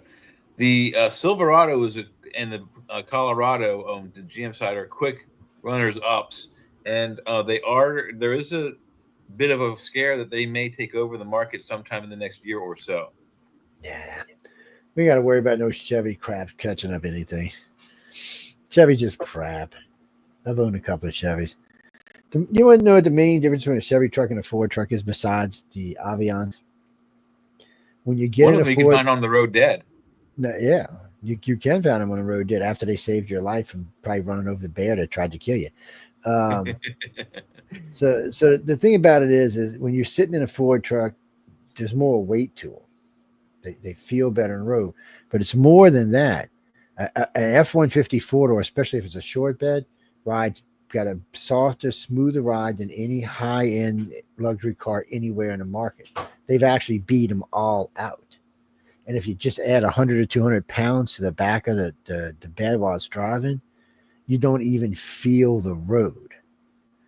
It's a truck. It's unbelievable. But what chassis is that truck on? I bet you don't know. Which truck is it? It's the F-150. Oh, I don't know Ford chassis. If it was the Silverado, I might have a guess. But at one point, the same chassis that were building not the small version, but like the 2500 version of the Silverado, that chassis was also being used to build the street versions of the H1, H2, and H3 Hummers. The old Hummer bummers. The Hummers were so heavy, man. God. Oh, the H3 was the worst one. It had the worst blind spots on it. I did not like giving anyone a test drive. Oh, I think Amelia had an H3. She just got rid of it. I'm pretty sure for a Beamer. Nasty piece. No gas mileage, and you did to change lanes is like living in a box with little slits for vision, but it was not less for vision and more for air. Yeah, well, I know one of my owners, he had a nice H2 he loved. He used to park in this big, massive block. That's what I call it. I said, John, you're driving a brick around. He's like, no. I said, dude, it's a brick. Look at it. I mean, the damn dashboard was massive. I'm like, what do you think this is? Control Central? What the hell's going on here? Look at all the stuff I can put up here. Yes, you don't need that shit up here. You're driving. This is a vehicle, man. You're not at home at your desk, my friend. Oh, I don't know. That AMC Matador, I really liked that little car. That car was a beast of a little car. I tell you what, no longer Joe is making the Avalon. It goes straight from the Camry to the GR86 and the Sienna minivan. Who wants any of that crap? Oh, okay. So what they have is their new. That's the cars. That's a minivan. Yeah, their new sedan. It's an electric vehicle. It's a Mirai. Somebody slapped Jay electric vehicle shit. That's Toyota for you right there. I would rather have a lush vegetative planet than have to drive around in an electric car. Yeah, I agree. I wouldn't want to enjoy coming up when you see that you're getting up on E and you're like, oh my god, it's 100. It's 100 miles to the next plug-in and you're at 90 miles away. No, thank you. Exotic materials and stuff like that we need for building aircraft and all this other stuff, all these windmills and solar panels and all this, and a lot of this comes from China. That shit, yes, of course, it's hard to mine. It's bad for the environment. It's bad for the environment when you take it out of the ground. It's bad for the environment when you put it in. And then now Yeah, they you want to basically have make to strip mine the area for the product, and if you don't put it back together correctly, that part of the ground is, that what you strip mine, that is now no longer safe ground. yeah, and then you've got to process it, and whatever waste from the process has got to go somewhere, and then it goes You got into to the transport it product. first before you process it. Yeah, How many and then countries you got to process it, and you got to transport it again, and it's got to be made into product.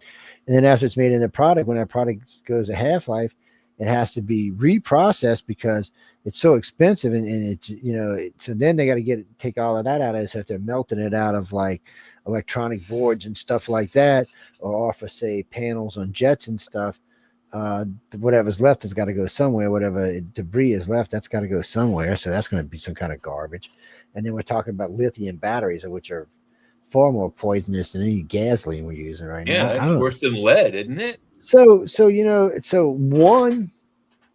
one fin, guys, on a windmill. We're going to talk about one little fin for a minute. So you see this one fin. So you see it first off.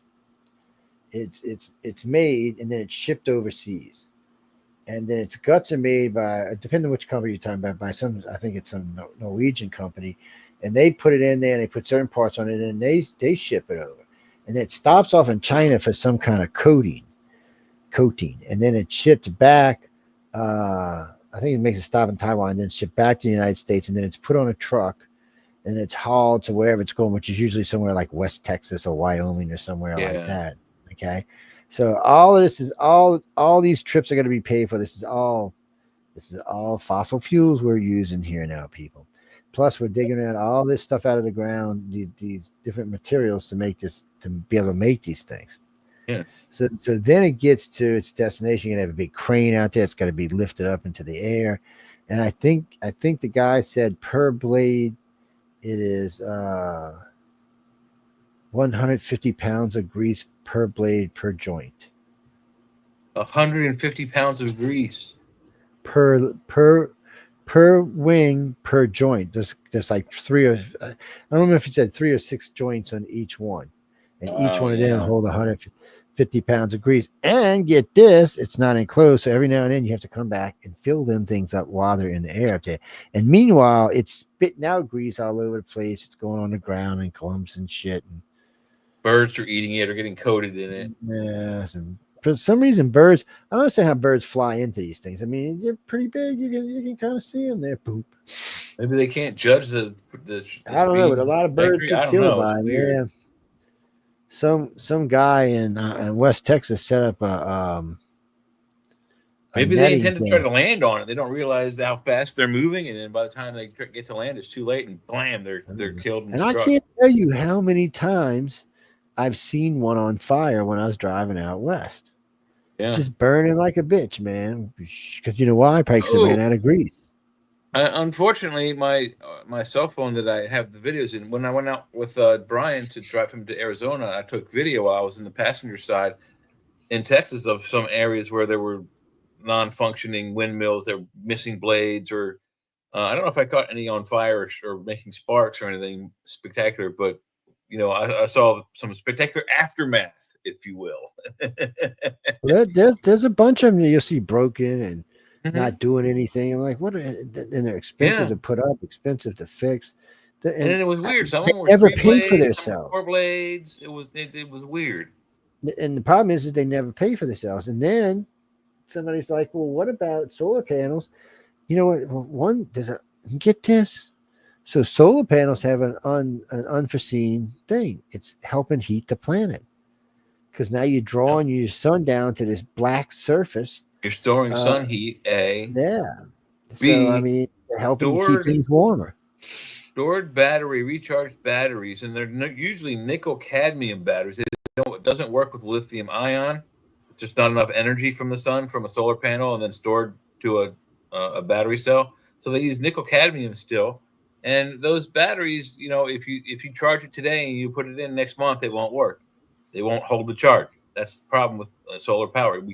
We can, if we had a constant contact with a solar panel and the sun, then it would power whatever thing for forever.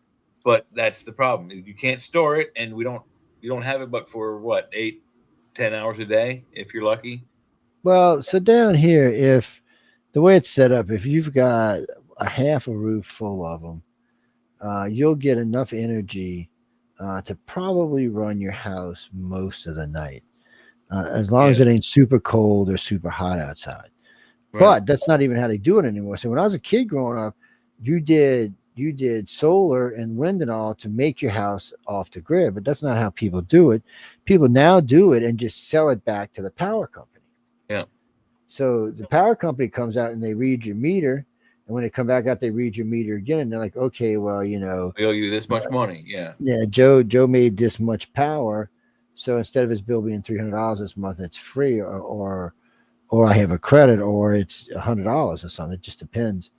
But see, down here, you get a lot of sunny days, but you also get a lot of cloudy days. The problem with the cloudy days aren't down here that you get them, you tend to get them together. Yeah. See, like a lot of other places will get sun and Days rain, of sun and rain, succession. sun. Yeah, That's so why it's unreliable. yeah, so we could see 2 or 3 weeks with clouds. Well, if you rely on first of all, only solar power, guaranteed you're sunlight for screwed. around 8 to 12 hours a day, maybe 10 if you're lucky, for those panels to look at that sun. And B, most of the time it's cloudy or there's stuff going by. There's always at least clouds during the summer. It isn't full constant, solar contact with the panel. It's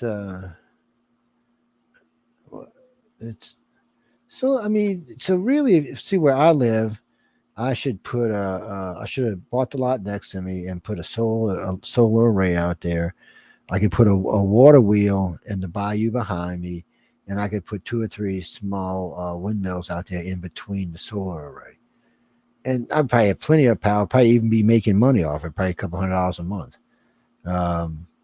It would just be a lot of power, and I wouldn't have to worry about it. And by having batteries stored on the other property and raised, I could probably store maybe a month's worth of power at a time. But the problem with it is you'd have to constantly be recharging it, because once you start using it and there's no sun, it's going to go fast. You probably also have to, like, once a month or once a quarter, go strictly off of the generator for a couple of hours just to get it to, not seize up or have any mechanical issues. Yeah. It's well, actually, John, you can do solar generators too. Mhm. Yeah, they have solar generators.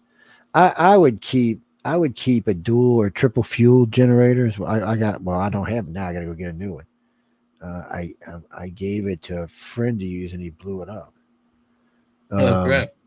Expensive little bastard too, man. Electric starts the whole 9 yards. It's If it's dual fuel, you're talking at least a couple grand. So this one would go $750 to $1,250. I got a $550, but I think I gave it to one of my aunts. But this would go $750 to $1,250, which was plenty enough to run my house.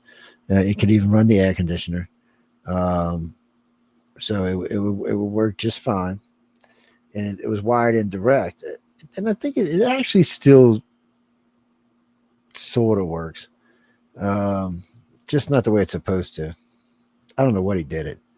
It starts up and runs and all, but the power it produces, it takes a lot longer. And when Phil and them came out, they told me it'd probably be cheaper just to replace it than to.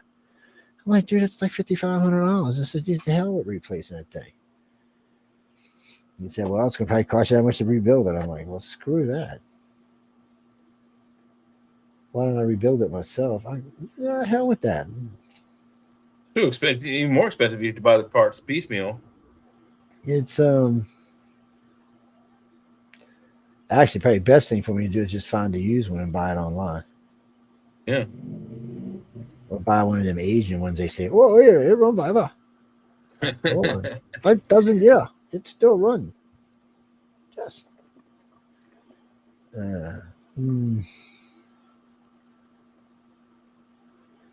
You're very funny, and I do like Chinese food. By the way, I like Japanese food too. Korean food's good. Thai food, I don't know. Thai food's a little too hot. Well, I didn't even hear the problem with the heat. I don't know. Too many crickets in it and stuff like that. Ants and stuff. Grasshoppers. I'm not a big grasshopper fan. What can I tell you? Yeah, chocolate covered grasshoppers are nasty. Well, I got a friend of mine who has maggots shipped in from Africa that he uses as rice. So anytime I go to his house to eat, I won't eat rice. It's he's like, well, I said, dude, I don't, he said, Joe, they taste just like rice. I said, I don't give a shit what they taste like. I'm not eating maggots. He said, they're not grown in anything. He said, they're clean. I'm like, whatever, dude. It's you. You want to eat it, fine. That's on you, man. No, thank you. I said, just because you got stuck in some jungle in Vietnam and had to eat damn maggots, don't mean the rest of us have to do it. But they're good for you too. I'm like, I don't care. Yeah. And High it's like, protein. and then he goes, Joe, I've seen what you eat. You'll eat anything. I said, dude, they're maggots. What do I want to eat them for? And I said, no, you just keep eating them yourself. If I get a festering wound, I'll call you. You can stuff them in there so it'll eat all the dead material. Well, him and I got drunk one night. We're eating chocolate covered ants and crickets, so you could hear the pop. Yeah, I've had both. Chocolate ants aren't so bad. Crickets are nasty. Yeah, the crickets are nasty. It's cockeyed nasty. Ants are like little raisins, man. Yeah, it's like liquid fudge with Rice Krispies in it. What do you mean by snake? I've eaten snake. I've eaten actually 3 or 4 kinds of snake. I've never had snake. I've had face snake I've ever eaten was rattlesnake. It was out west. A gentleman friend of mine that lived in Arizona. Joey, you had food, you tasted rattlesnake. I'm like, rattlesnake? He's like, come on, man, come on. He said, I come down there and eat all kind of stuff with you. You craw things and stuff. I'm like, all right, whatever, man. Just pull it out. Really and truly, I don't know. It didn't taste like all that much. Certain meats, especially reptile meats, don't seem to be all that flavory sometimes. I imagine it would have to be like lobster. It's terrible by itself, but you dip it in enough drawn butter and it's yummy. Yeah, I mean, it wasn't horrible or anything. I'm not gonna say like it was, but no, man, them old coon asses eat snakes. Yeah, they're crazy. Yeah, oh yeah. Chop its head off, chop its tail off, split it up, throw it in the pan.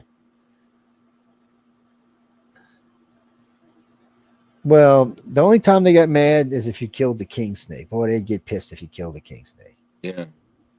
Because king snakes keep all other snakes in check, especially poisonous ones. Yeah. So they eat other snakes and other insects and rodents and stuff. So yeah. Well, a friend of mine, Jeff, had one. It was about 4.5 foot long. It was a pine king. He used to keep wrapped around his neck or draped around his neck. And we would go hunting. The snake would just stay up there. And every now and then that snake would just leap. And it hit the grass and you hear a rustle. And there it was. It done had a snake in its mouth.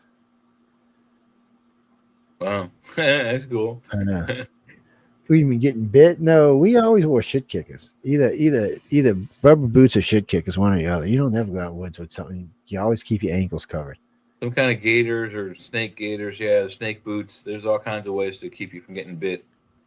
The problem, though, with snake gaiters and snake boots is it's not Kevlar, but it's something similar. It's a stiff fabric. They're not comfortable. I've worn them when I worked out at the rifle and pistol range in South Carolina because we had copperheads. They were quite aggressive. We also had water moccasins, which are also very poisonous and only aggressive in the water, but still the problem with those gaiters is that they tend to snag these dangerous snakes, one or more of the snake's teeth, and not only is it trying to poison you, but it's also stuck hopelessly to your leg. I know. Well, I tell you what, I come walking out the swamp when I was wearing hip boots. We were crawfish. I come walking out one night and one afternoon, there's a blue runner had both fangs stuck into the side of my hip boot. And I'm looking at my uncle's laughing his ass. I'm like, that's not fun. He said, it's not poisonous. Because your first instinct is we carry snake out. Your first instinct is to go and shoot it. And you're like, wait a minute. I have essentially the equivalent of a shotgun bullet in my handgun. I am not shooting that thing that's on my ankle. It's like, George, get it off. And he's deadly afraid of snakes. It's oh man, we got them coach whips in those blue runners. They've chased us a few times out there. We'll be out there crawfishing, and you get too close to one of the nest, they come running after you. Well, them old times grab by the head and just toss him up on the land. Snake look like, what? I will bite you. They come running back, you grab, toss him again. Snake, okay, well, that's enough of that. And one morning at the rifle range, George and Chuck were running a little late to get the range set up for everyone to come in and start shooting. And so I was following them with one of the golf carts up to one of the range areas, and a copperhead literally just launched itself out of the underbrush and attacked the rear tire of their truck. It got stuck in it, and he went along with it, and all twisty. And both men were like, "What do we do? What do we do?" And I'm like, "Just wait." And I'm like, I said, "It'll pull itself out. When it does, we'll shoot it." And it pulled back, and I had my shotgun, and I went blam and shot it in its face. No more snake. Well, one of my horses stomped one to death. We were out there riding, and we were just riding, and they had a little creek, and I guess he was sunning is what he was doing. He was sitting on the other side of the creek sunning, and I didn't see him. The stupid horse started whinnying, and I'm like, go, and she wouldn't go. And then all of a sudden she reared up and started stomping. I'm like, what are you stomping? I looked down. She's stomping the living shit out this copperhead. I mean, she stomped it to death. And it never even had a chance to bite her. She just stomped that thing into nothingness. I was like, man. And actually what we were out there doing is man, so a long time ago, my uncle had some hogs. He kept big hogs. I mean, big prizeman hogs. Well, a bunch of them got out, and he had, I don't know, 4,500, 5,500 acres out there, and about 500 of it was swamp. Man, these hogs got up there and started breeding, and man, he had hogs like you wouldn't believe. Then the state came and started bringing them to other places and started breeding them with these red Russian boars down at the hog farm on the bayou and the swamp and another swamp, and it was, man, there's fucking hogs everywhere, dude. So right now, if you go to Honey Island behind NASA, they're back there running 80, 100 to a pack with like little, 40, 50 sows running with them and stuff, piglets. You're like, what the hell's going on here? I'll tell you, one night we was back there, there was a beautiful bunch come through, and they stopped. So I got out the car, got my 30-30 out the back. They were maybe 20 feet. I was going to kill one or two of them, mid-sized ones that I could throw in my trunk. And, man, out of nowhere, here comes, it was like 50, 60 little piglets screaming, noisy, and jumping around. Mom and Dad turning around like, oh, you out the car, boy? You want to die? I'm thinking, don't do it, piggy. Don't do it, little piggy. I said, I'm going to let you go because your baby's here, but you don't be stupid, piggy. Because it'll be last piggy time you'll have. Mm-hmm. It's, well, man, good. Because these were domesticated pigs that got loose in the swamp. They've been eating good. Because, I mean, they're big, healthy hogs. But, yeah, my uncle, we used to go out there to feed these hogs. They would come up with, like, 2 monster loads of truckloads of bread. Stale bread. You'd sit up there just throwing them out there to the hogs. The hogs be eating them up like it was something good or something. Some little dried-ass stale bread. They're just munching it down. I think the more it got... No, it's croutons. I think the more it got stomped into shit, the more they liked it. And then they would dump this slop stuff down in the troughs for it. We'd be dumping bread down in there. I guess it's like dipping your bread in gravy or something. Yeah. they would just pig down and then all go on the other side of the pen and crash out. Or roll around in the pig poop for a while. Yeah, yum. Oh, man.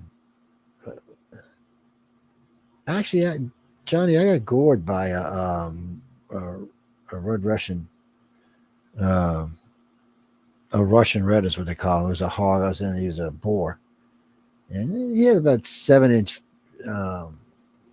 tusks. Yeah, and he come running by the first time, and I said, he's pretty big. I said, I'm not gonna shoot him.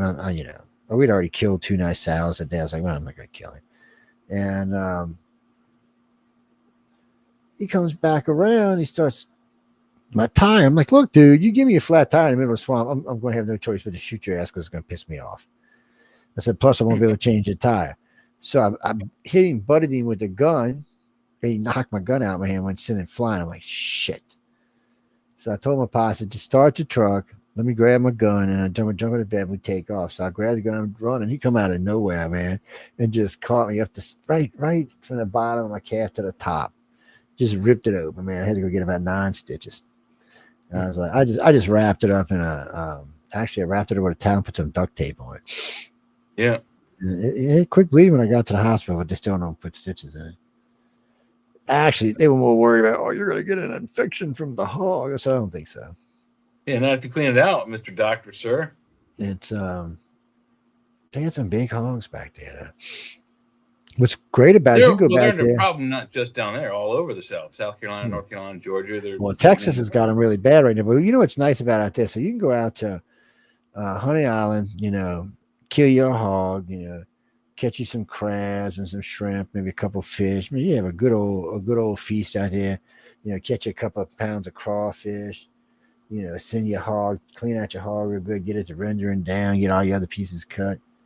You can make a day out of it. What do you mean that sound like a redneck? No, that's not a redneck. Now, what Joe was describing right then, that's what you call a Cajun. It's what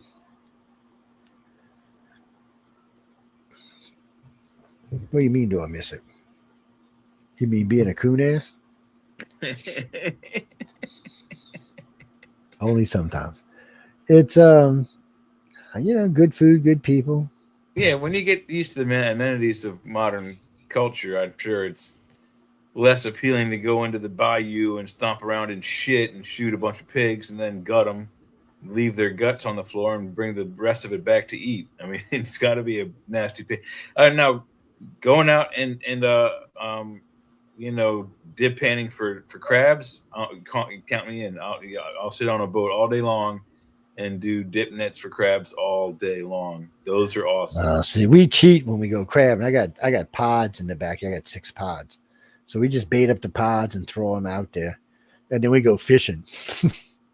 Well, see, when we did it was just me and my dad and my brother. We were just getting enough for the family to eat. So we just use those dip nets. It's like, I don't know, like a 10-inch hoop at the top and a 6-inch hoop at the bottom. It's like a basketball net that's closed at the bottom. And when you put the bait in the center of the bottom, you just lift them up. And when it drops at the bottom, it collapses into a flat thing. They come across, they eat that. You pull it up quick enough, they can't get out. Boom. We usually get 2 or 3 per net. Yeah. I learned how I learned to crab when I was 5-6 years old. My grandpa and them used to go alligator hunting, and they'd give us some alligator fat. So I'd tie it on a string.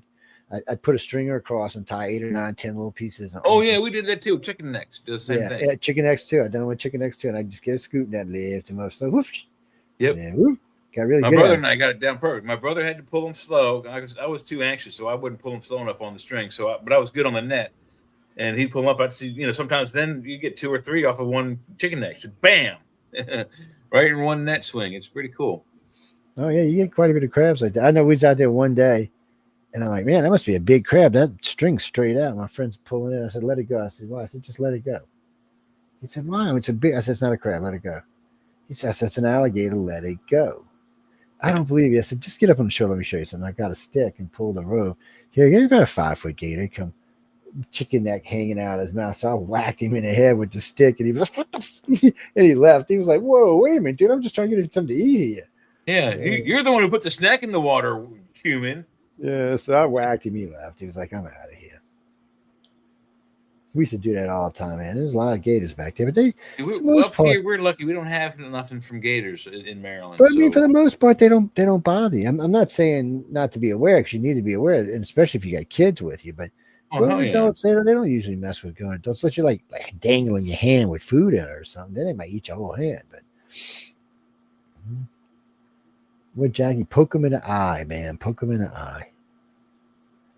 Yeah, they're really hard to kill. There's like a quarter sized thing on the back of their neck that you have to hit with a bullet to instantly turn their brain off. But it's a hard hit. You got to be an expert marksman. It's I just poke them in the eye. That's all you got to do, man. Or stick something in their nostrils so they got to open their mouth to breathe. Yeah. It's not that complicated, but you don't know that unless you live with alligators and you know that kind of stuff. Actually, I seen an old man, one grabbed him, had him by the shirt cuff, almost had him by the arm, but had him by the shirt cuff, and he had a Miller High Life in his hand. He poured it down his nostrils. Fucking gator let him go, got to snorting and sniffing and sneezing and spitting. And then the gator stopped finally. My grandpa standing and said, "You thought that was funny?" Pow! Oops, no more gator. No more gator. Well, that's not true. The gator survived as grandma's shoes and baggage and handbags and luggage. Yeah. Well, they used to go out there. They would find a place like where they had an old rig that had been in the water, and it was kind of surrounded by a little dirt area. So what they do is they put up it's like seine nets across the openings. And when a big gator would come in, because a lot of little ones, they'd like go when they came in certain size, they just get it, kill it right there, clean it out. I sat out there one day with a gator hide. We got out there early in the morning. They caught a big one, and I had hide. I don't know, it was 2 foot long, 3 foot wide, and I'm pulling it. Man, I'm pulling 50, 60 crabs at a time on this thing. I had to go get an ice chest. I could dump them into. And finally, my uncle came over and said, "Stop, that's enough." I had filled 3 ice chests with crabs in a matter of like 15 minutes. Just with one dead alligator carcass? It wasn't even a carcass. It was just his hide. It was part of his upper part of his Wait back. a minute. You caught 3 coolers worth, I'm assuming 20-quart coolers worth of crabs. Big ones. No, they were bigger than 20. Alligator beef jerky. It was it wasn't even that. Alligator beef jerky. That's what you did. So it was alligator. Like I said, it was about this long and about this wide, and it was about this much of fat and skin left on it. How did you acquire that? They had just caught a couple of alligators. Like one of my uncles. Oh, I've seen them down the road where they were killing them. So I had cut a hole through it and put a string through it and threw it out in the water about 10 feet. And I'd see it start moving. I'd start pulling in. And the first time I looked at it, I was like, man, there's a lot of crabs on there. So I got it and I filled up one of the little, like the 20 quart. I filled it up pretty big. I told my uncle, I said, damn. So I went and got one of the big white ones off the ones like the coffin size ones off the boat. Yeah. And I start filling this thing up. So I drag it back. I get another and I'm dragging it back. And that's when he told me, he said, enough. I said, yeah, we got 3 bushel I said, already. what the hell? What are you doing? I mean, these were big blue monster crabs. He said, Yeah, "Man, did you like find the crab hole?" You know, every point is a good crab. Yeah, every now and then we'd get lucky back there. I was with a friend of mine, and we had rolled up in this place. Now, we had rented this little skiff boat, and we rolled up in this place that had this heavy cloud to the water. The lake was real clear, and the water behind it was real clear, but someone had stirred this up. It must have had a heavy soot. So we were just scooping through the soot to see what was in it. And every time we'd grab a crab, we'd pick up a crab. So we moved the boat and got to where there was no soot, where it was just sitting on the bottom, and started looking around. And you could just see little claws sticking out here. I don't know, pulled 400 crabs out of there in about a half an hour, 40 minutes. And they were just in there. And what they were doing, it was waiting. There was a gate. I guess somebody comes and opens area once in a while and lets the water flow in and out. I guess they were there waiting for the gate to be open to go into the lake to feed, or they were in there feeding, waiting for the gate to be open to go back out to the lake. Because I was thinking, I wonder if I should open this thing. But you could tell not it. until you filled up all your coolers. And it was shit. Back there. I love blue crab. It's a wonderful. It's a bottom feeder. Yeah, but it's the same as lobster. If you get a good one and it's cooked right and you have drawn butter, it's one of the most excellent meats you'll ever get. And somebody once asked me, he's like, you must love crab, don't you? And I said, no, I hate their guts. Let's eat as many as we can. Yes. No, blue crab's my favorite, Jack. No, by far. Where you from, Florida? Yeah, it's your favorite too, isn't it? Yeah. There's other crabs. It's also the most prevalent crab along the eastern and southern seashore. Yeah, I mean, there's other crabs. There's some little orange ones. I mean, there's a lot of different kind of crabs. Florida's got these orange ones about yay big. They're pretty good. Yeah, the stoner crabs. Yeah, they're pretty good. But I mean, the blue crab just for some reason got a better flavor. Snow crab's okay. I mean, I don't. To me, snow crab doesn't have any flavor. Is what the problem. No, again, it's just like lobster. If you have enough drawn butter with it, it's excellent material. Drinks in butter and garlic, and yeah, okay. But the stone crabs you're describing, though, Joe, those are really good, and you don't get the whole crab. What they do is when they farm those, they catch them, and they're gonna have to be certain width from one point to the other point, and then if they have two full grown claws, they go tick, and they pop off the biggest one and they throw it back in the water. That's all they get. That's all I take are the claws, and it's one of the most excellent crab meats ever. And it's just the claw. It is really good. Stone crab. Well, that's cool. That's a way of doing it. Hey, makes it worth more money. Yeah. Well, no, there's a couple of those giant crabs. Stone crab's just one of them. Yeah. Yeah. And it's all up and down the southern. It's like North Carolina, South Carolina, Florida, Georgia. So you're only going to find it probably in those. I don't know about on the West Coast, but at least here. They may make it down as far as the Gulf. I don't know, Joe. You know better than I do what's on the restaurants there. I mean, you get king crab and snow crab and all that down here. Oh yeah, that's I mean, the casinos, all the casinos have it. Stone crab you can get in most local seafood restaurants in South Carolina, North Carolina, Georgia. So Florida. I watch this guy making seafood rolls, or the crab rolls actually. That the kind you buy in the store and all, and they're the white with the little red streaks and all down, and he showed everything how you did. There is no actual crab in them whatsoever. Did they have the imitation shit? And the red streak in it is the actual flavoring of the I guess like the seafood stock. And that's or maybe it comes from the cocktail sauce.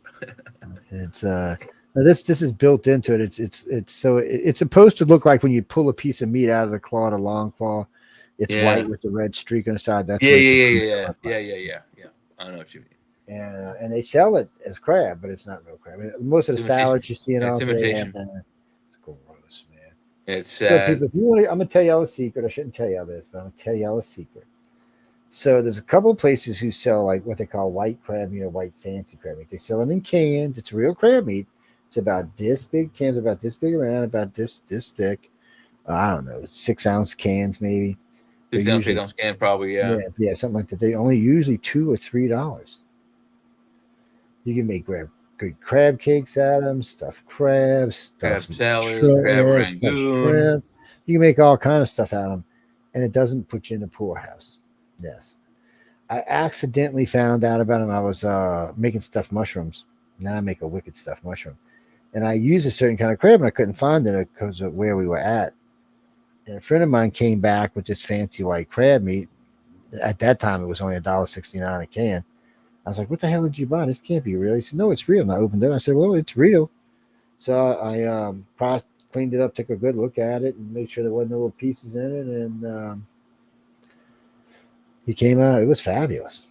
I've been using it ever since. It's and we get crab meat down here cheap. It's not like I can't go get blue crab pretty cheap. It's about near the shore. It's not too expensive, but the further away you get from the land, it's about from the ocean. It's about $10 a quart down here. But a quart of crab meat's a lot of crab. Is that already peeled, or is that that's already live creatures that come and cooked? That's peeled and picked. Peeled, picked, and cooked. Wow. Yeah. So all you got to do is mix it into whatever you're going to mix it in with. Yeah, salad, rangoon, whatever. Wow, that really isn't that bad. I don't remember what the prices were when my dad took us, crabbing. But I mean, each summer I think we usually buy new dip nets, but we would try to keep what we had, and they were on, I don't know, probably $4 or $5 at a time in the 80s. But as long as you keep your equipment, the only thing you need to buy each time you go down is the proper fishing license, rent a boat, and get something to carry all the yummy, delicious crabs back with. That's all you need. I mean, it's one of the cheapest. I don't know about fun. It is a chore. I mean, you got to wear really thick rubber gloves so that the crabs don't, when they get away from you, they don't, stab your fingers off. But other than that, if you enjoy doing it, I mean, my dad and I and my brother, we did it quite frequently. And sometimes we would bring back enough. There were 1, 2, 3, 4, 7 or 8 houses on our street, which was a cul-de-sac. We'd bring back enough to feed the entire street, all 6, 7 houses worth. Yeah, you always have. It's actually, John. So, like right now, I don't have any in the water, but just 6 pots sitting by my house. I could go back there and load them up with stuff, tie them off, throw them out into about the middle of the bayou, just leave them there. I usually stagger them to see where the crabs are going. Usually they're out in the middle there, and I'll put them out. You came in on your pirogue or what? No, I'm right off my dock. Oh, you don't go out on a boat. I don't have to. I live in a bayou. I mean, literally from my back door to the water. It's kind of backwards logic, Joe, but okay. Hey, I live on the water. I cannot help. I'm lucky enough to live on the water. But and not only do I live on the water, I got the Wolf River that empties into this bayou, and this bayou empties into the Gulf of America, which is about, I don't know, 150, 180 yards away from my house is. So you get a lot of stuff up in it, and you get a lot of crabs. And you throw it out there. You get more crabs if you use fish for bait, but if you use chicken, you still do pretty good too. But but you gotta let the chickens, like when we get our chickens, we would get them before we got to Chesapeake Bay. It was like an hour's away. It was a sports place an hours away where we would buy the chicken necks, but we wouldn't ice them because it was like another hour and a half, 2 hours to the place where we go to rent our boat and get the fishing license and then go do crabbing. So we would let them just stew in the heat of the summer, and either in the trunk or the back seat, whatever, and just like get funky. And it seemed to work better if you kept them on ice until you got there. When you get there and they're still on ice, when you drop them in, you get nothing. They don't come around because you need them to be warm and gooey and oily and nasty and stinky. But usually when I use chicken necks or chicken legs, I usually slice them. But you can get turkey necks and stuff down here, 2 big plats of them. So I'll take them and I'll just poke some holes in them a couple places, drop them in the trap. But I'll tell you what's also an easy trick. Get you some shrimp, a handful of shrimp. Do like you said, let them sit outside for a little while. Then take them and put them inside of a closed container with a bunch of holes in it and throw it in there with the rest of your stuff, man. Like a cheesecloth bag or something, so it just stinks and sends out a fucking mess. It just you'll fill them up no time at all. And then people crab are stupid. They are bottom eating stupid things, and they breed prolifically. And so, as long as you enjoy eating them, you throw back the females, whether they have eggs on them or not. You keep the population going, and my God, it's a crab feast. You can't imagine how much fun. But they don't even put restrictions on females here. There's so many freaking crabs. Well, in the state of Maryland, they do because they want to keep the population going, and there's a lot of private people who go out and hunt them like we did. I mean, we weren't commercial. We didn't go out and like bring our catch to the canneries. There was a cannery on Smith Island, like those cans you're talking about. Those cans, I witnessed it. They were filled by little old ladies on Smith Island that lived there their whole lives, and their whole job was from when they were 16 to now they're 80-something, 7 years old, was to pick clean a crab, dump the trash on the conveyor belt, and put the good stuff in the can. And when the can was full, put the can on another conveyor belt, and it went to someone else who put a lid on it. And these ladies literally take a crab it has all 8 legs on it. It's still freshly cooked, probably piping hot, and they have a little knife that they go. That's it. All the debris is on one side, the cooked meat is over here. Boom, boom. It's that fast. It's like a split second. It's an amazing transfer. Yeah, well, when you do it all the time and you're good at it. Oh my God, yeah. Oh, Jimmy, I can eat some good crab, man. Look, I can imagine though those ladies probably don't really care for eating it much because that's their job is all day long. Crab, and it was like 2 or 3 crabs to fill a can. So you can imagine how many times a day they did that. No, crab's good eating, man. They well, like I said, you get them down here pretty easy. But if I go in the back, I could set out a trout line across the back and catch me some nice redfish, probably some croakers, a couple of sheephead, flounder or 2, stuff like that. Now, if the water's high, you eat the croakers? Oh man, croakers are delicious if you know how to cook them. It's I just know they're nasty loud. When we went deep sea fishing, anyone who caught croakers, they were all put into a large bin, and then later on they were cut into chum and used as squid bait. Yeah, no, you can use them for all kind of stuff, and we did use them a lot of times for bait for crawfish bait. But actually, they call them the silver croaker down here. They do a lot of croaker, but they look more like a trout than they kind of look like a cross between a trout and a redfish. Actually, it's really weird, but they're actually good eating. Yeah, they're good eating. I was surprised. Redfish is pretty good. Yeah, I've had redfish. Oh, redfish red is delicious. Is really yummy. Well, red snapper and redfish are 2 different things. I know. I've had both, but I'm just saying, red snapper is, it says probably like top of the line. It's we get nice redfish. You can put a redfish out of my bayou, shit, man. As long as nice, big, beautiful fish. Yeah. How do you tell a redfish it has an eye on its tail fin? Yeah, not a real eye, but it's an eye. It's a marking that looks like an additional eyeball. Yeah, and that's when you know you got. And they're kind of have a red tone to their color. Yeah, the meat's not salmon colored like salmon, but it does it's kind of reddish, isn't it? Because the skin's red, so there's It's like No, I it's like think lobster on he's one actually side, it's right. red on one edge. No, I think it's the meat's white. It's if I remember right. Yeah, it's but white. on one edge, it's got a redness to it where the skin was, because the skin has a red tone to it. Yeah, the skin's got a weird. I don't know how to explain the red tone. It's like a model. It's like a mottled brown. Because I wouldn't say red. It's well, more of a red because- brown, like rust. Yeah. Well, because it's the redfish itself is kind of a goldish color itself. So it's I don't know. It's hard to explain. You got to see one. You know what? People have to pull one up and show you one of these days. It's but I mean, and then if you sit on my stand on my dock, which I got to rebuild now since the last storm, it's got like 5 boards left. But if you can still stand on and fish. But if you stand there, you cast directly across as a sand flat, which is a beach.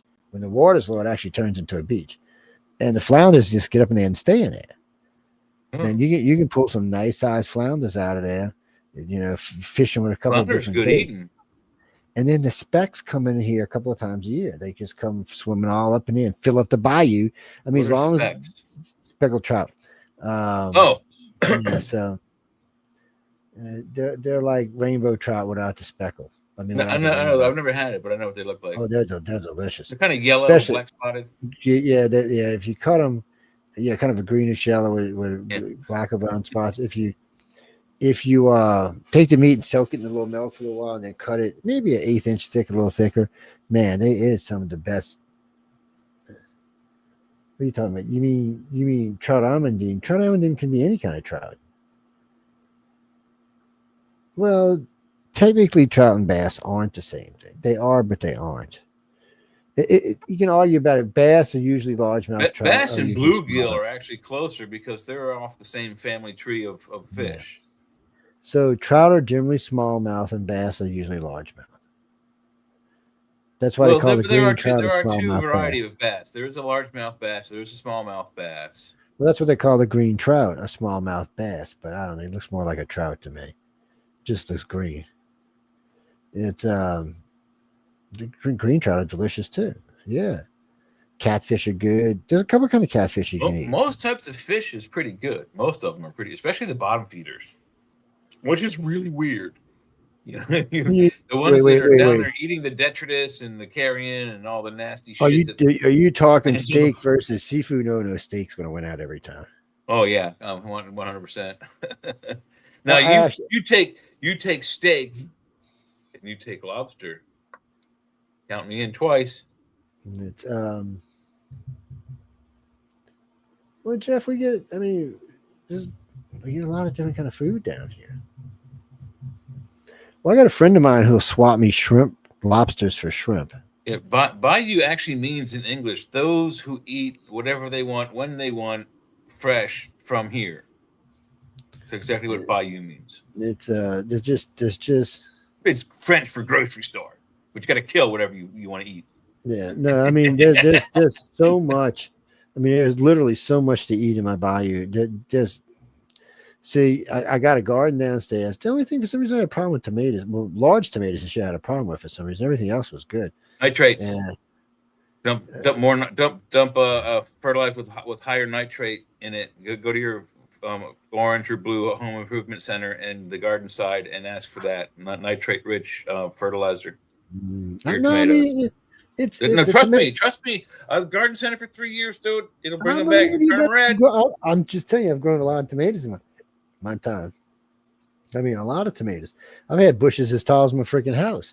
Joe, matter of fact, my business. Joe, I help people who have houses make it pretty with tomatoes. A friend of mine was laughing. Yeah, but we used to grow tomatoes by the acres, not by just the tomatoes. But well, then why are you? A friend of mine was laughing because he come over one day and he said, "What do you got clipped to your gutter?" I said, "You can't tell what that is." I mean, these are big boys. I mean, like this. And he's like, I said, "It's tomatoes, dude." He said, "They're clipped to your gutter and growing onto your roof." I said, "Well, but you know what? In all fairness, the soil right there used to be a bayou that they had filled in. So there was a lot of funky, nasty, good eating stuff in there for a garden. And so it grew really well. And besides, I fed them with whatchamacallit once every 2 weeks. So they were growing like weeds. And but for some reason, this particular year was weird. So they all bloomed really nice. All my cherry. And I got micro cherries this year. I've never seen this before. Wow. These things were like like concentrated tomato. I Oh, mean, really? They were only about this big, Oh, shit. about half, not even half the size of a normal cherry. And when you ate one, you were like, wow. It was like you just put 5 tomatoes in your mouth at one time. It was insane. It was just insane. But yet I got green onions that were 2 foot long. Got beautiful bell peppers. I got a lot of. I got some nice sage. I got some not sage. I got some rosemary, and I got some cilantro. I grew a couple of things besides that. The plum tomatoes. Cilantro you can grow off your kitchen counter if it gets enough sun through your kitchen windows. What I usually do is I grow it in between the tomato plants. The separator? No, I just throw them in there and just let it grow underneath the tomato. It keeps weeds from growing. Is what it does. Oh yeah. Ground cover. It becomes the weed basically. It's ground cover. So it works real good. And actually, I got some pumpkins down, Chris. Yeah. No, we don't. They don't ever get really that big here. I don't know. You growing potatoes or asparaguses? Nah, tomatoes and they get pretty. Potatoes they get pretty cheap. They're like $2 for 5 pounds or something. At the home improvement centers that one year they came out with, they had it wasn't a kit, but it was a box of I guess bulbs, because it's like the first thing that comes out. It's at this pre-spring sales. So I got a box of blue potatoes and a box of blue asparagus, and I had a spot in our backyard in Myersville, and right behind the pool, and I follow the instructions for the potatoes. So you had to do it in rows, like you were a legitimate farmer, like do one, like 8 in a row, 8 in a row, 8 in a row, whatever. So I did that, and then there was the asparagus were weird. It looked like those really nasty rolled up African cigars. It looked like they're rolled up in hay. I swear to God, that's what it looked like. It would just look like a blue roll up of hay. I was like, when I opened it up, I was like, what do I do? I plant these in the ground, or do I smoke them? What the fuck is this? Pardon my French. So, but I took them and as I said, I spread them out like they said in the instructions, and I put it down. Potatoes coming out my ass the rest of the summer, and it's a lot less, but some the following summer. Didn't find a single goddamn asparagus plant at all. The whole goddamn town. Nothing came up. They just went bloop.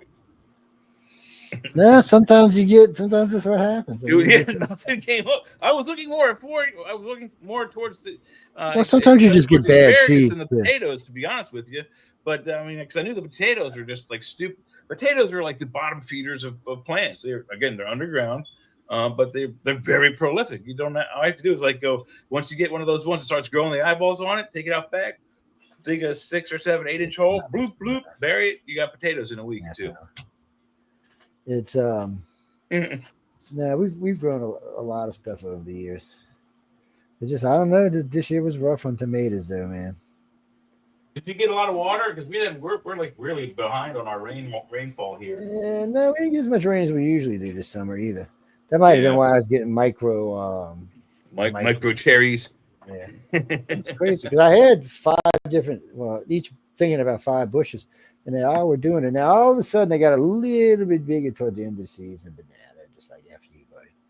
The green onions were beautiful this year, though. The bell peppers, I was getting marbled bell peppers at a very small size, so they were turning red and green. Was that the Booker brand of green onions? No, I don't know. I'd have to look and see. I don't know.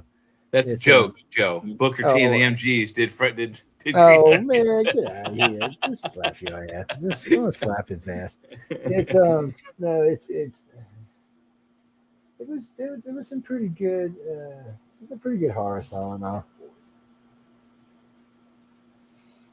Oh wait, hold on. Somebody's beating on me and being like Confucius and hurting. Oh, I have Pat Talk on too, but I don't know how to get into the chat room. But we're almost done anyway. Too late.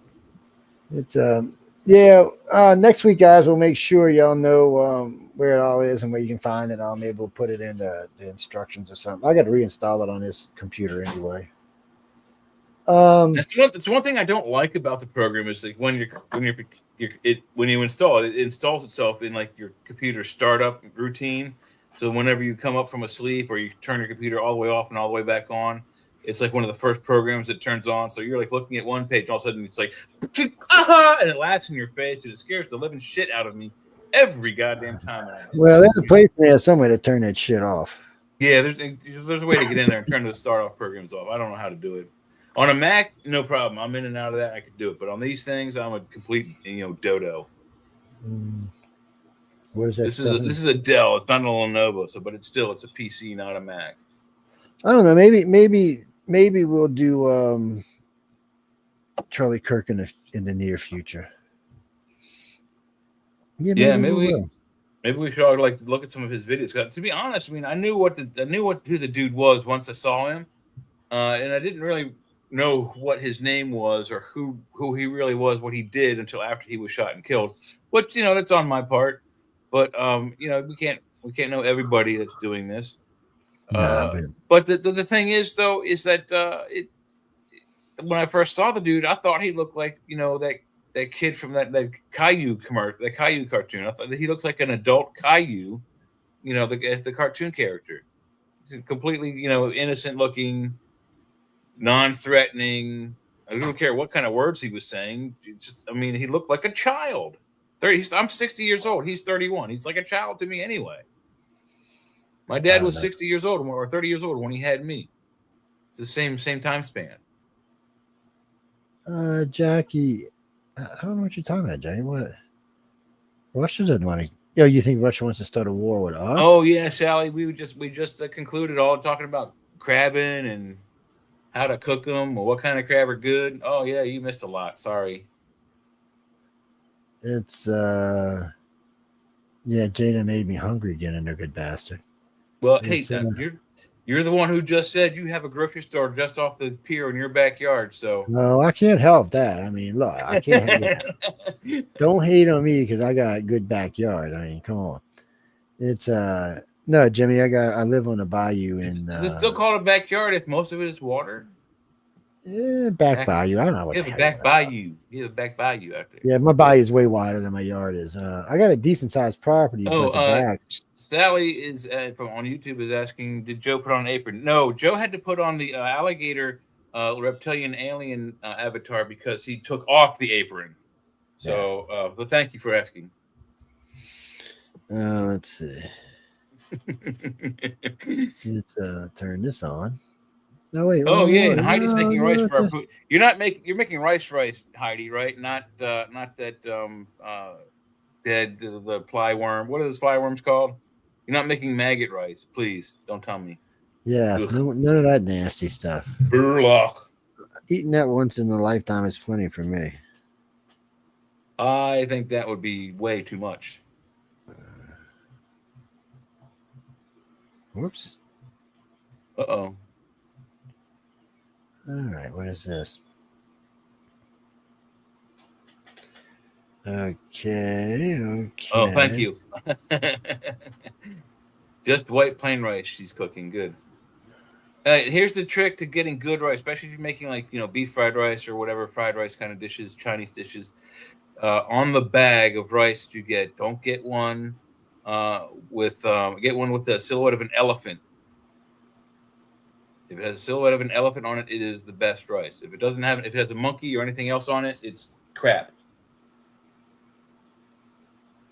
And get it from the international aisle, like where the Chinese rice is.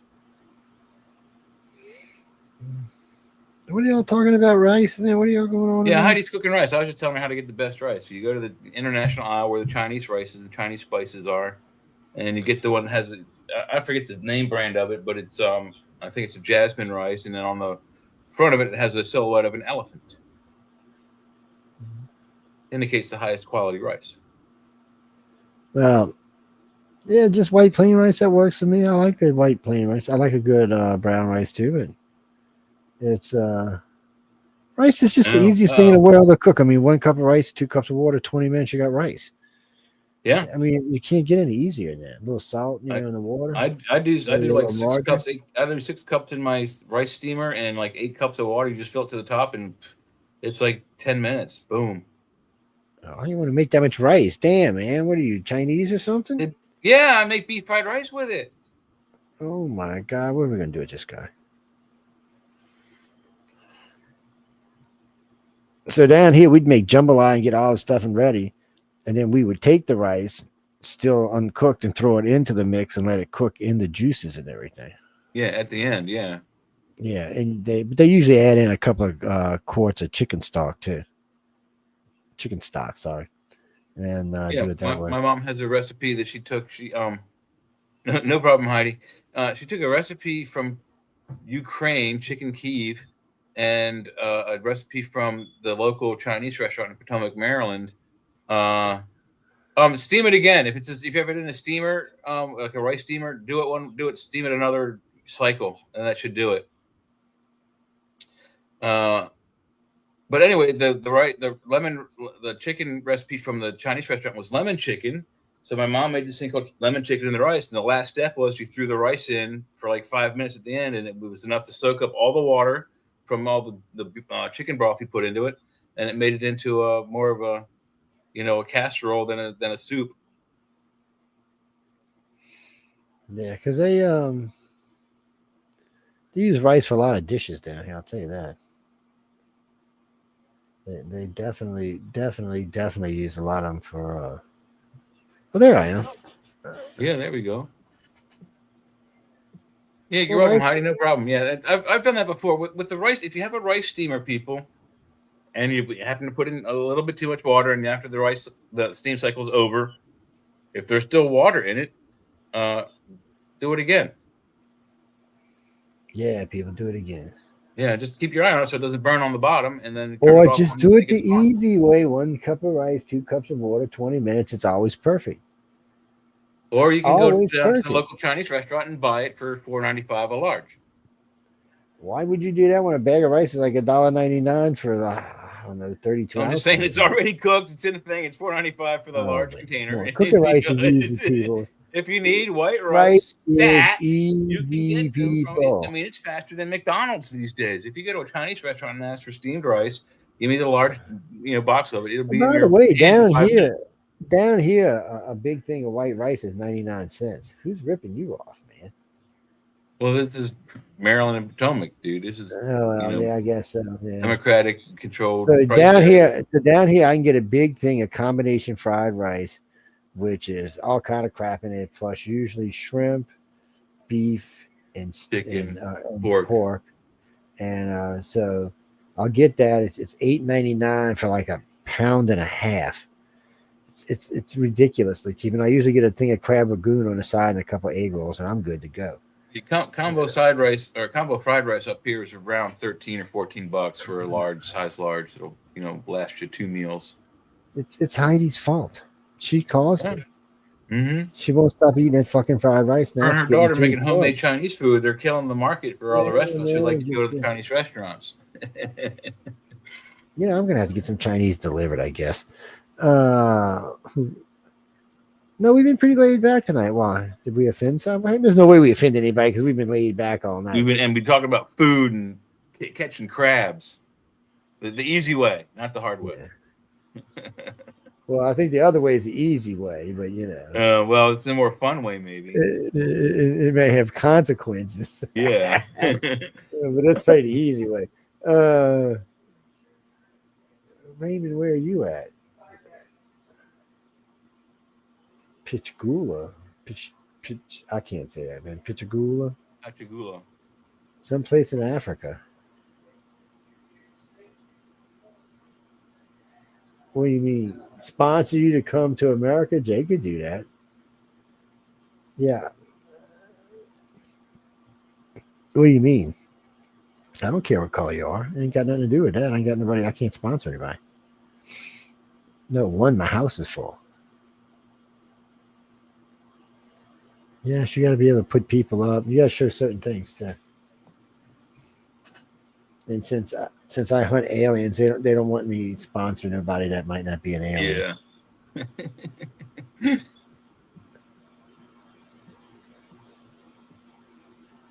Yeah, no, because most of the time when I hear something like that, oh, can you help sponsor me to get out of Africa? Send me $5,000 or $10,000, and I can come live. Yeah, whatever. You smoking, you smoking some good ganja down there in Africa is all I can say. And they're not going to happen in that direction. Some of that good black Are African we running fire. over a little bit? It's 10:18 my time. Yeah, 9:30, baby, 9:30. 3 hours. Remember, we started 6:30. Okay. We ended at 9:30. Just making sure. Just making sure. now, in 2 weeks that changes. It's going to end at 9. Okay, yeah, we're going to start at 7 my time. 7 your time, and we'll end at 10 your time, and we'll start at 6 my time, and then at 9 my time. Yeah. Yeah, the show's changing time. Well, yes, there's 2 shows changing time. This one and the Arthur's Quill are both changing times. Yes. Well, we'll have an hour spot there if somebody wants to get in there. It's probably, if I like you, I'll let you have it for $300 or $400. If I don't, it'd be more like $3,000 or $4,000. So,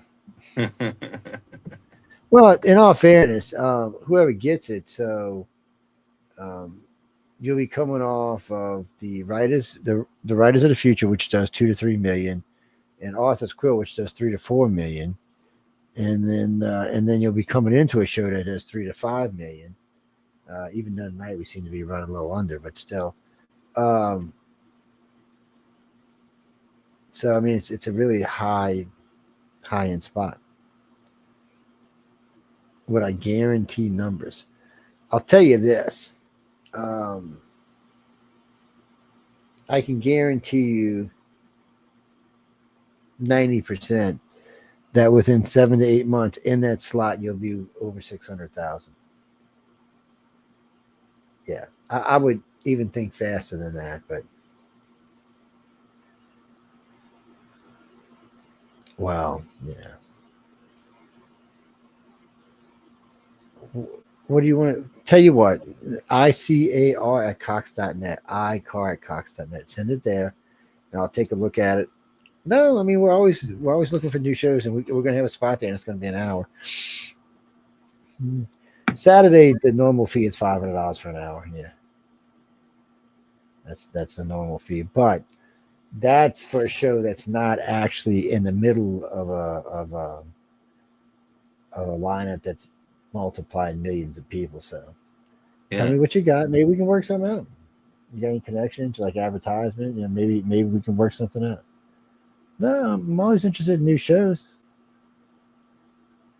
I mean, you can do something esoteric. We're almost about to burst out into 2 separate networks. So the more shows, the better the faster that can happen. Yeah, so I mean, are you going to get into more esoteric stuff, or are you going to get into more like news stuff or helping people stuff? I mean, it's just.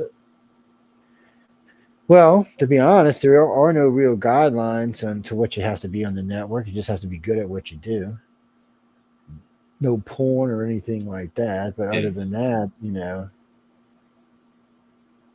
And hate speech to an extent. If it's covered by the Constitution, you can talk about it. But if it incites people to hurt or kill or maim others, then it is not, not cool. And to that question, you're as free as I am. So whatever I would do in a network, you can do in a network as far as what you produce. It's well, what I mean by that is not so much now, but coming out of the Biden era, we were kind of bound by what YouTube wanted or Facebook wanted or Twitter wanted. 3-letter organization numbers, letters, names, etc. We were pushed off of YouTube. We lost more than 10 pages, 2 of which were really good paying pages. So never to get those back. We did recover some of the other pages, but not all of them. It just so now that seems to be gone. So as long as that's gone,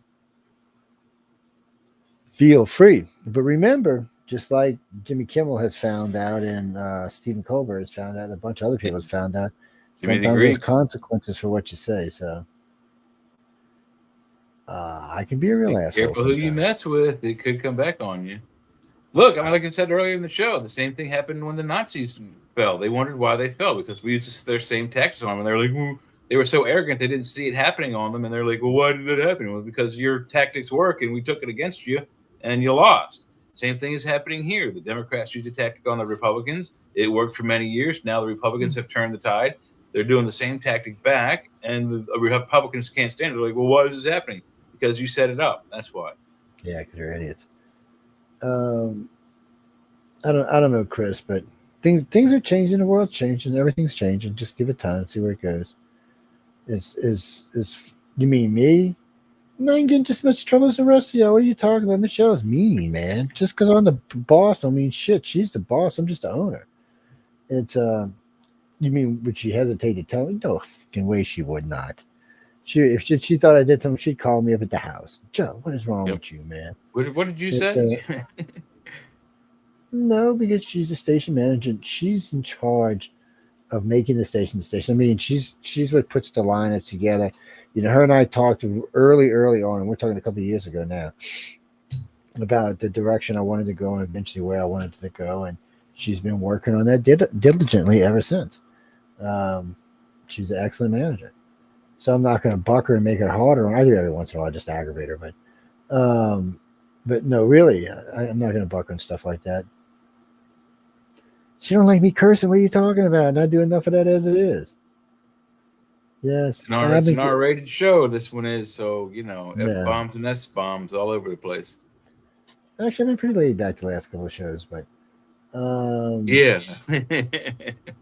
Yeah, she is a goddess. I agree with you. And by the way, it was so nice seeing Emily back Thursday night. I felt so good seeing my buddy back on the air, kicking people in the balls and spitting in their face and stuff. I love Emily. I mean, Amelia. It's actually, I got Amelia is a form of Emily. Just yeah. Well, no, I got two good friends. I got one that's named Emily and one that's named Amelia, and in some ways they remind me of each other. And they're both Canadian too to start off with. But one's married to a good friend of mine, John Goodwin, and the other one is just a good friend of mine who is a host on the network as well. Yes, because they're both fiery as all shit. That's why. Yeah.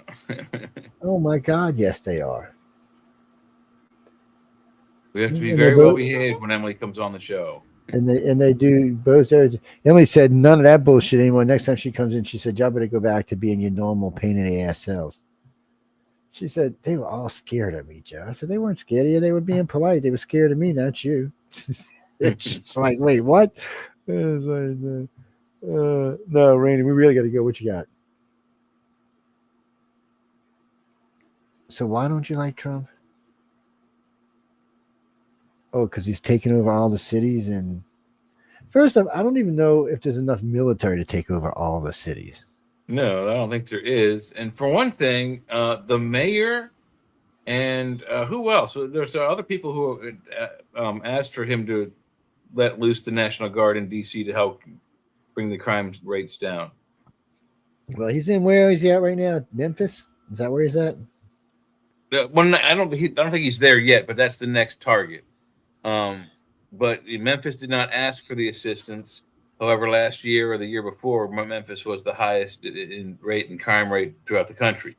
So that's why he's going there. But yeah, well, the governor, he made the governor. DC wasn't like he said, "Oh, well, I'm just going to go. It'll be the best thing ever." They asked for him to come. Yeah, so he was getting that. He was asked to go there and clean up the city. And the governor of Tennessee wants him to come, so that's a plus for him. So he won't have any fight back on that. He'll go do what he wants.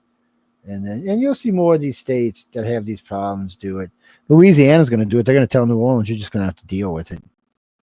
And did Chicago stop asking? Because they had asked him to come. People are asking, and they even went in front. And even some of the council reps in Chicago are asking, but the governor said no, and the mayor said no.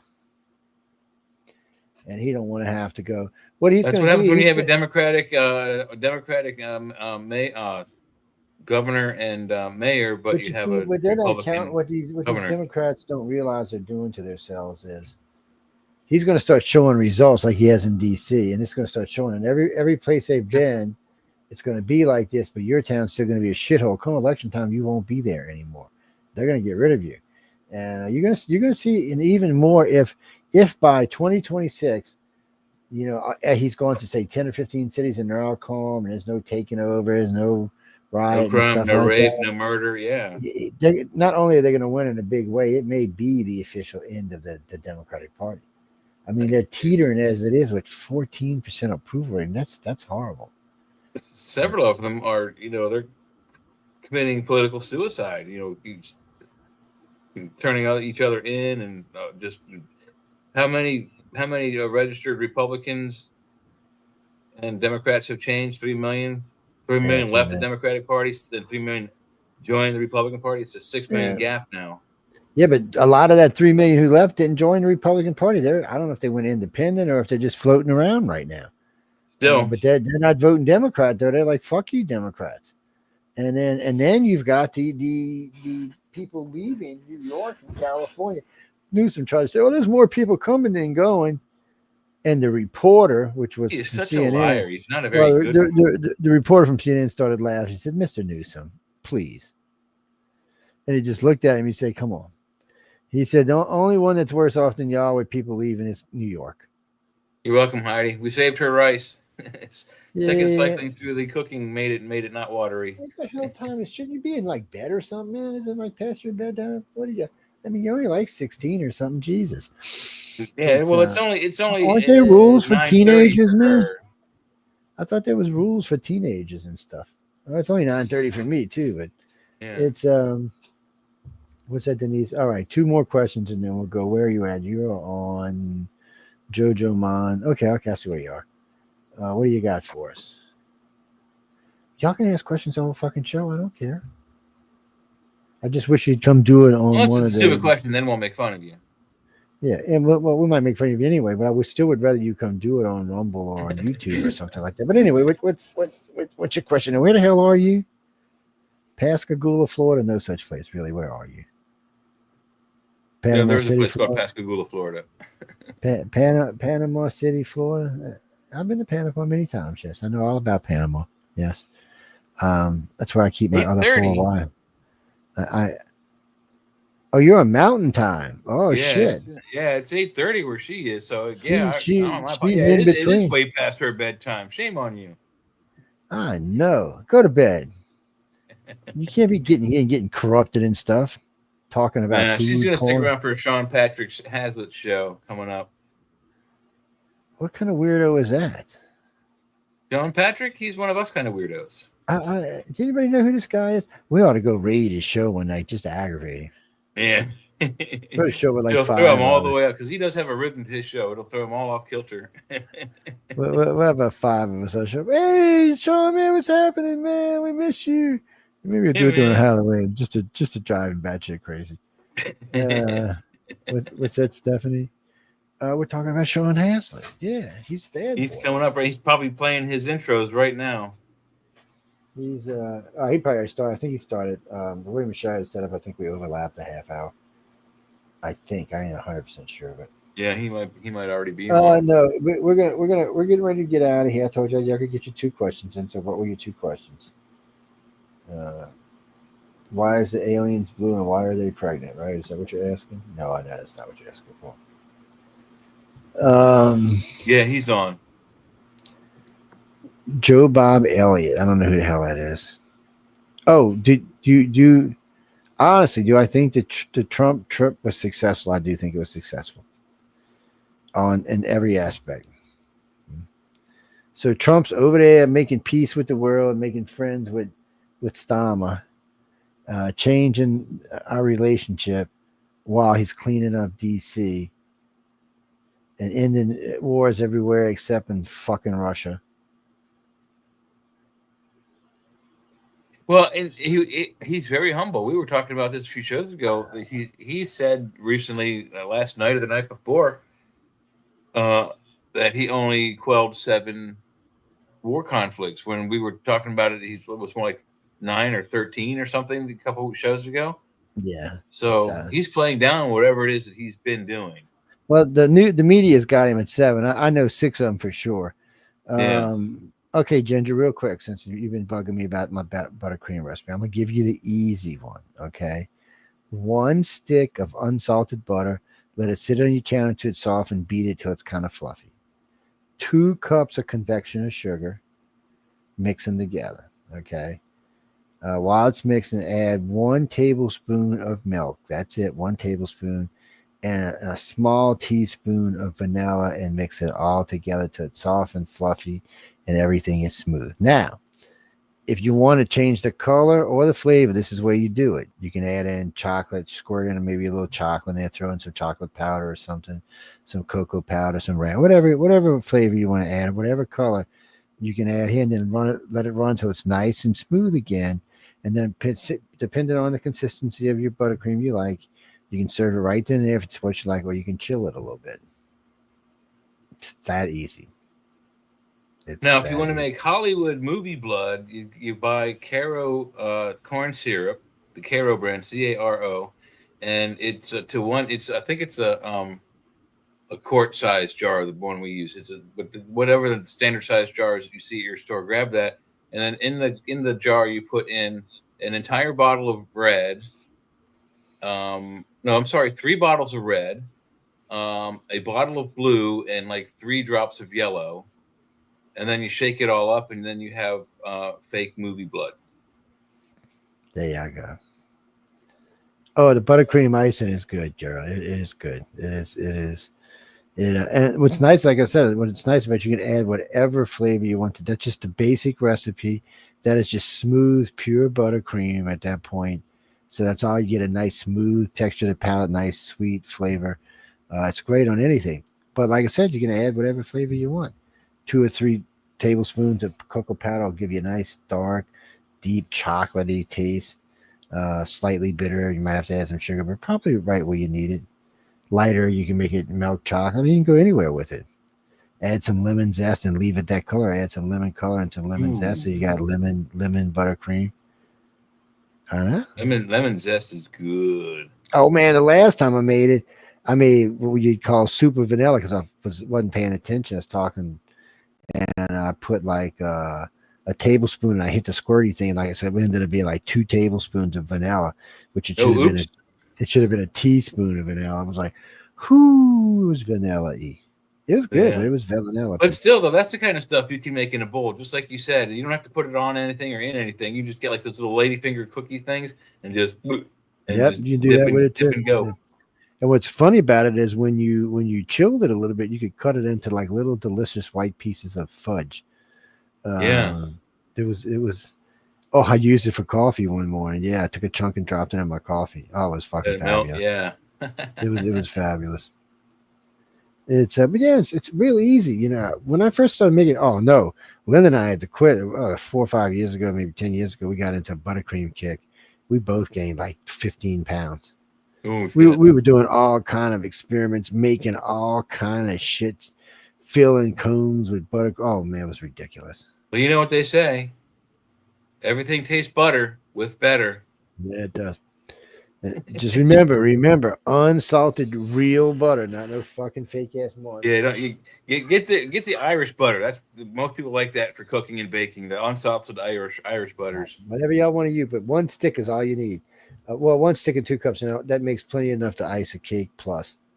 You know what? I'll give you on my I forgot what you call it. It's ganache. I'll teach you how to make ganache one night. Oh, yeah. Bubba ganache. Good chocolate, good. It's good. Well, we like adobe ash icing down here, which is a weird icing because it's like a kind of like a layered icing. Anyway, not tonight. We got to go, and now I'm gonna have to go get. I ate a half of a gallon of cookie dough ice cream last night. So I think I have some tacos upstairs still. It's all you fucking people in the radio's fault. Yeah, it is. It's all y'all's fault. I wouldn't eat that shit, but I was talking too much. You make us talk food, and then our tummies get empty, and then we get sad and lonely and hungry for food. Well, I got these really nice stainless steel frying pans, and if I use like peanut oil or any type of oil in them, they're fine. If I use real butter in them, they're fine. If I use like one of those like Country Crock, one of the other margarines, well, first off, Country Crock, I don't know what it's got in it. It's got some kind of oil in it. It almost looks like latex sometimes. It tastes really good, but it's kind of weird looking when it gets overheated. But a lot of stuff wants to stick. If I use the other one, the whichever one it is, it's got so much water in it, it's not even funny. because a lot of times I'll mix margarine in with grease and certain types of cooking. And with this, you can't. It gets to popping and spitting and shitting and cussing and every other damn thing. Oh man, we make these wicked cupcakes. Oh my god, double, triple chocolate fudge cupcakes with a deep dark chocolate buttercream on top, stacked about that high, just big swirl coming. Oh my god. And then a friend of mine comes over one night. He goes, "Let me show you something." He said, "These cupcakes are the best thing I ever ate." So he goes in there, pours out the center, and fills it with this liquidy, fudgy, Bosch type chocolate. Oh my god! It was, yeah. Why do they gotta fancify something that's already kind of fancy to begin with? I don't know, but it was good, man. That's all I can tell you. It was like one of them stupid volcano cakes, kind of sort. Yeah, no, I get that. Yeah, those are yummy too. And if you're not ready for the funnel, the volcano cake or whatever, it'll surprise you. Now, when I get an ice cream cone, I like the kind where they drizzle the chocolate down at the bottom of the cone, so there's a nice little chunk of chocolate at the bottom of the cone. Like the drumsticks you get in the store, that the inside of the cone is got chocolate icing frozen on it first. Yeah. So, somebody sent me this thing yesterday about soft serve ice cream in an ice cream carton. Yeah, Blue Bunny makes. I'm gonna have to try it out and see it.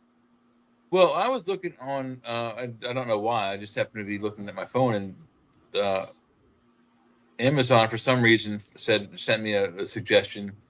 And I looked at the machine. I thought it was something else, but I clicked on it, and it was a soft serve machine that you can buy for your countertop at home.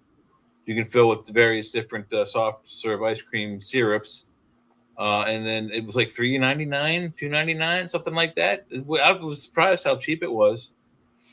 Yeah, they got one way cheaper than it. They got one you can buy. It's it only makes like, I don't know, probably 10 or 12 cones at one time, but it's a little mini thing. It was only $59. No, it's $69.99. I got it for somebody for Christmas last year. Yeah, we got something like that for it's like that big around, and it makes it makes a quart at a time. It makes you'll get 10 double scoop cones out of it. That's what you'll get out of it. That's all we could get out of it. Ours makes about a quart, Because last year I was mushing not marshmallows, bananas in them. I was having a ball, but we got to go. We're way past going now. So anyway, guys and girls, now y'all made me hungry again. Fuck you and fuck you and fuck you. On that note, I hope y'all all have a happy fucking sleep tonight, and the bed bugs don't come bite you in the ass and keep you up all night, and your chihuahuas don't poke you in the rib cages and shit because they want to lay the wrong way or some shit like that. Ha ha ha. And I'm just anyway, guys and girls, we love you, and I hope y'all enjoyed the show tonight. And like I said, any moans, groans, bitches, right to Heidi. Yeah, give Michelle a break, right to Heidi.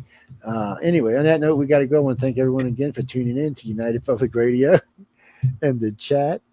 And yes, we were very late. We can't be laid back some nights. Fuck you. How's that? Yeah. Don't make me cuss when I'm leaving. It's a laid back show to begin with. There is no topics really. I mean, even though we put one in there, it's just so we can, determine when we put them on archives. What you wanted me to talk about? Choking somebody out or something? Bitch slapping somebody around? What are you talking about? Yeah. It's peace. It's Saturday night. It's nice. Enjoy your life anyway. Good night, everybody, and stay tuned or go catch up with sassy Sean Hazlitt right now. Patrick Hazlitt. He's broadcasting his little heart away right now. So go enjoy the show. Let me know what y'all thinking. Good night, everyone.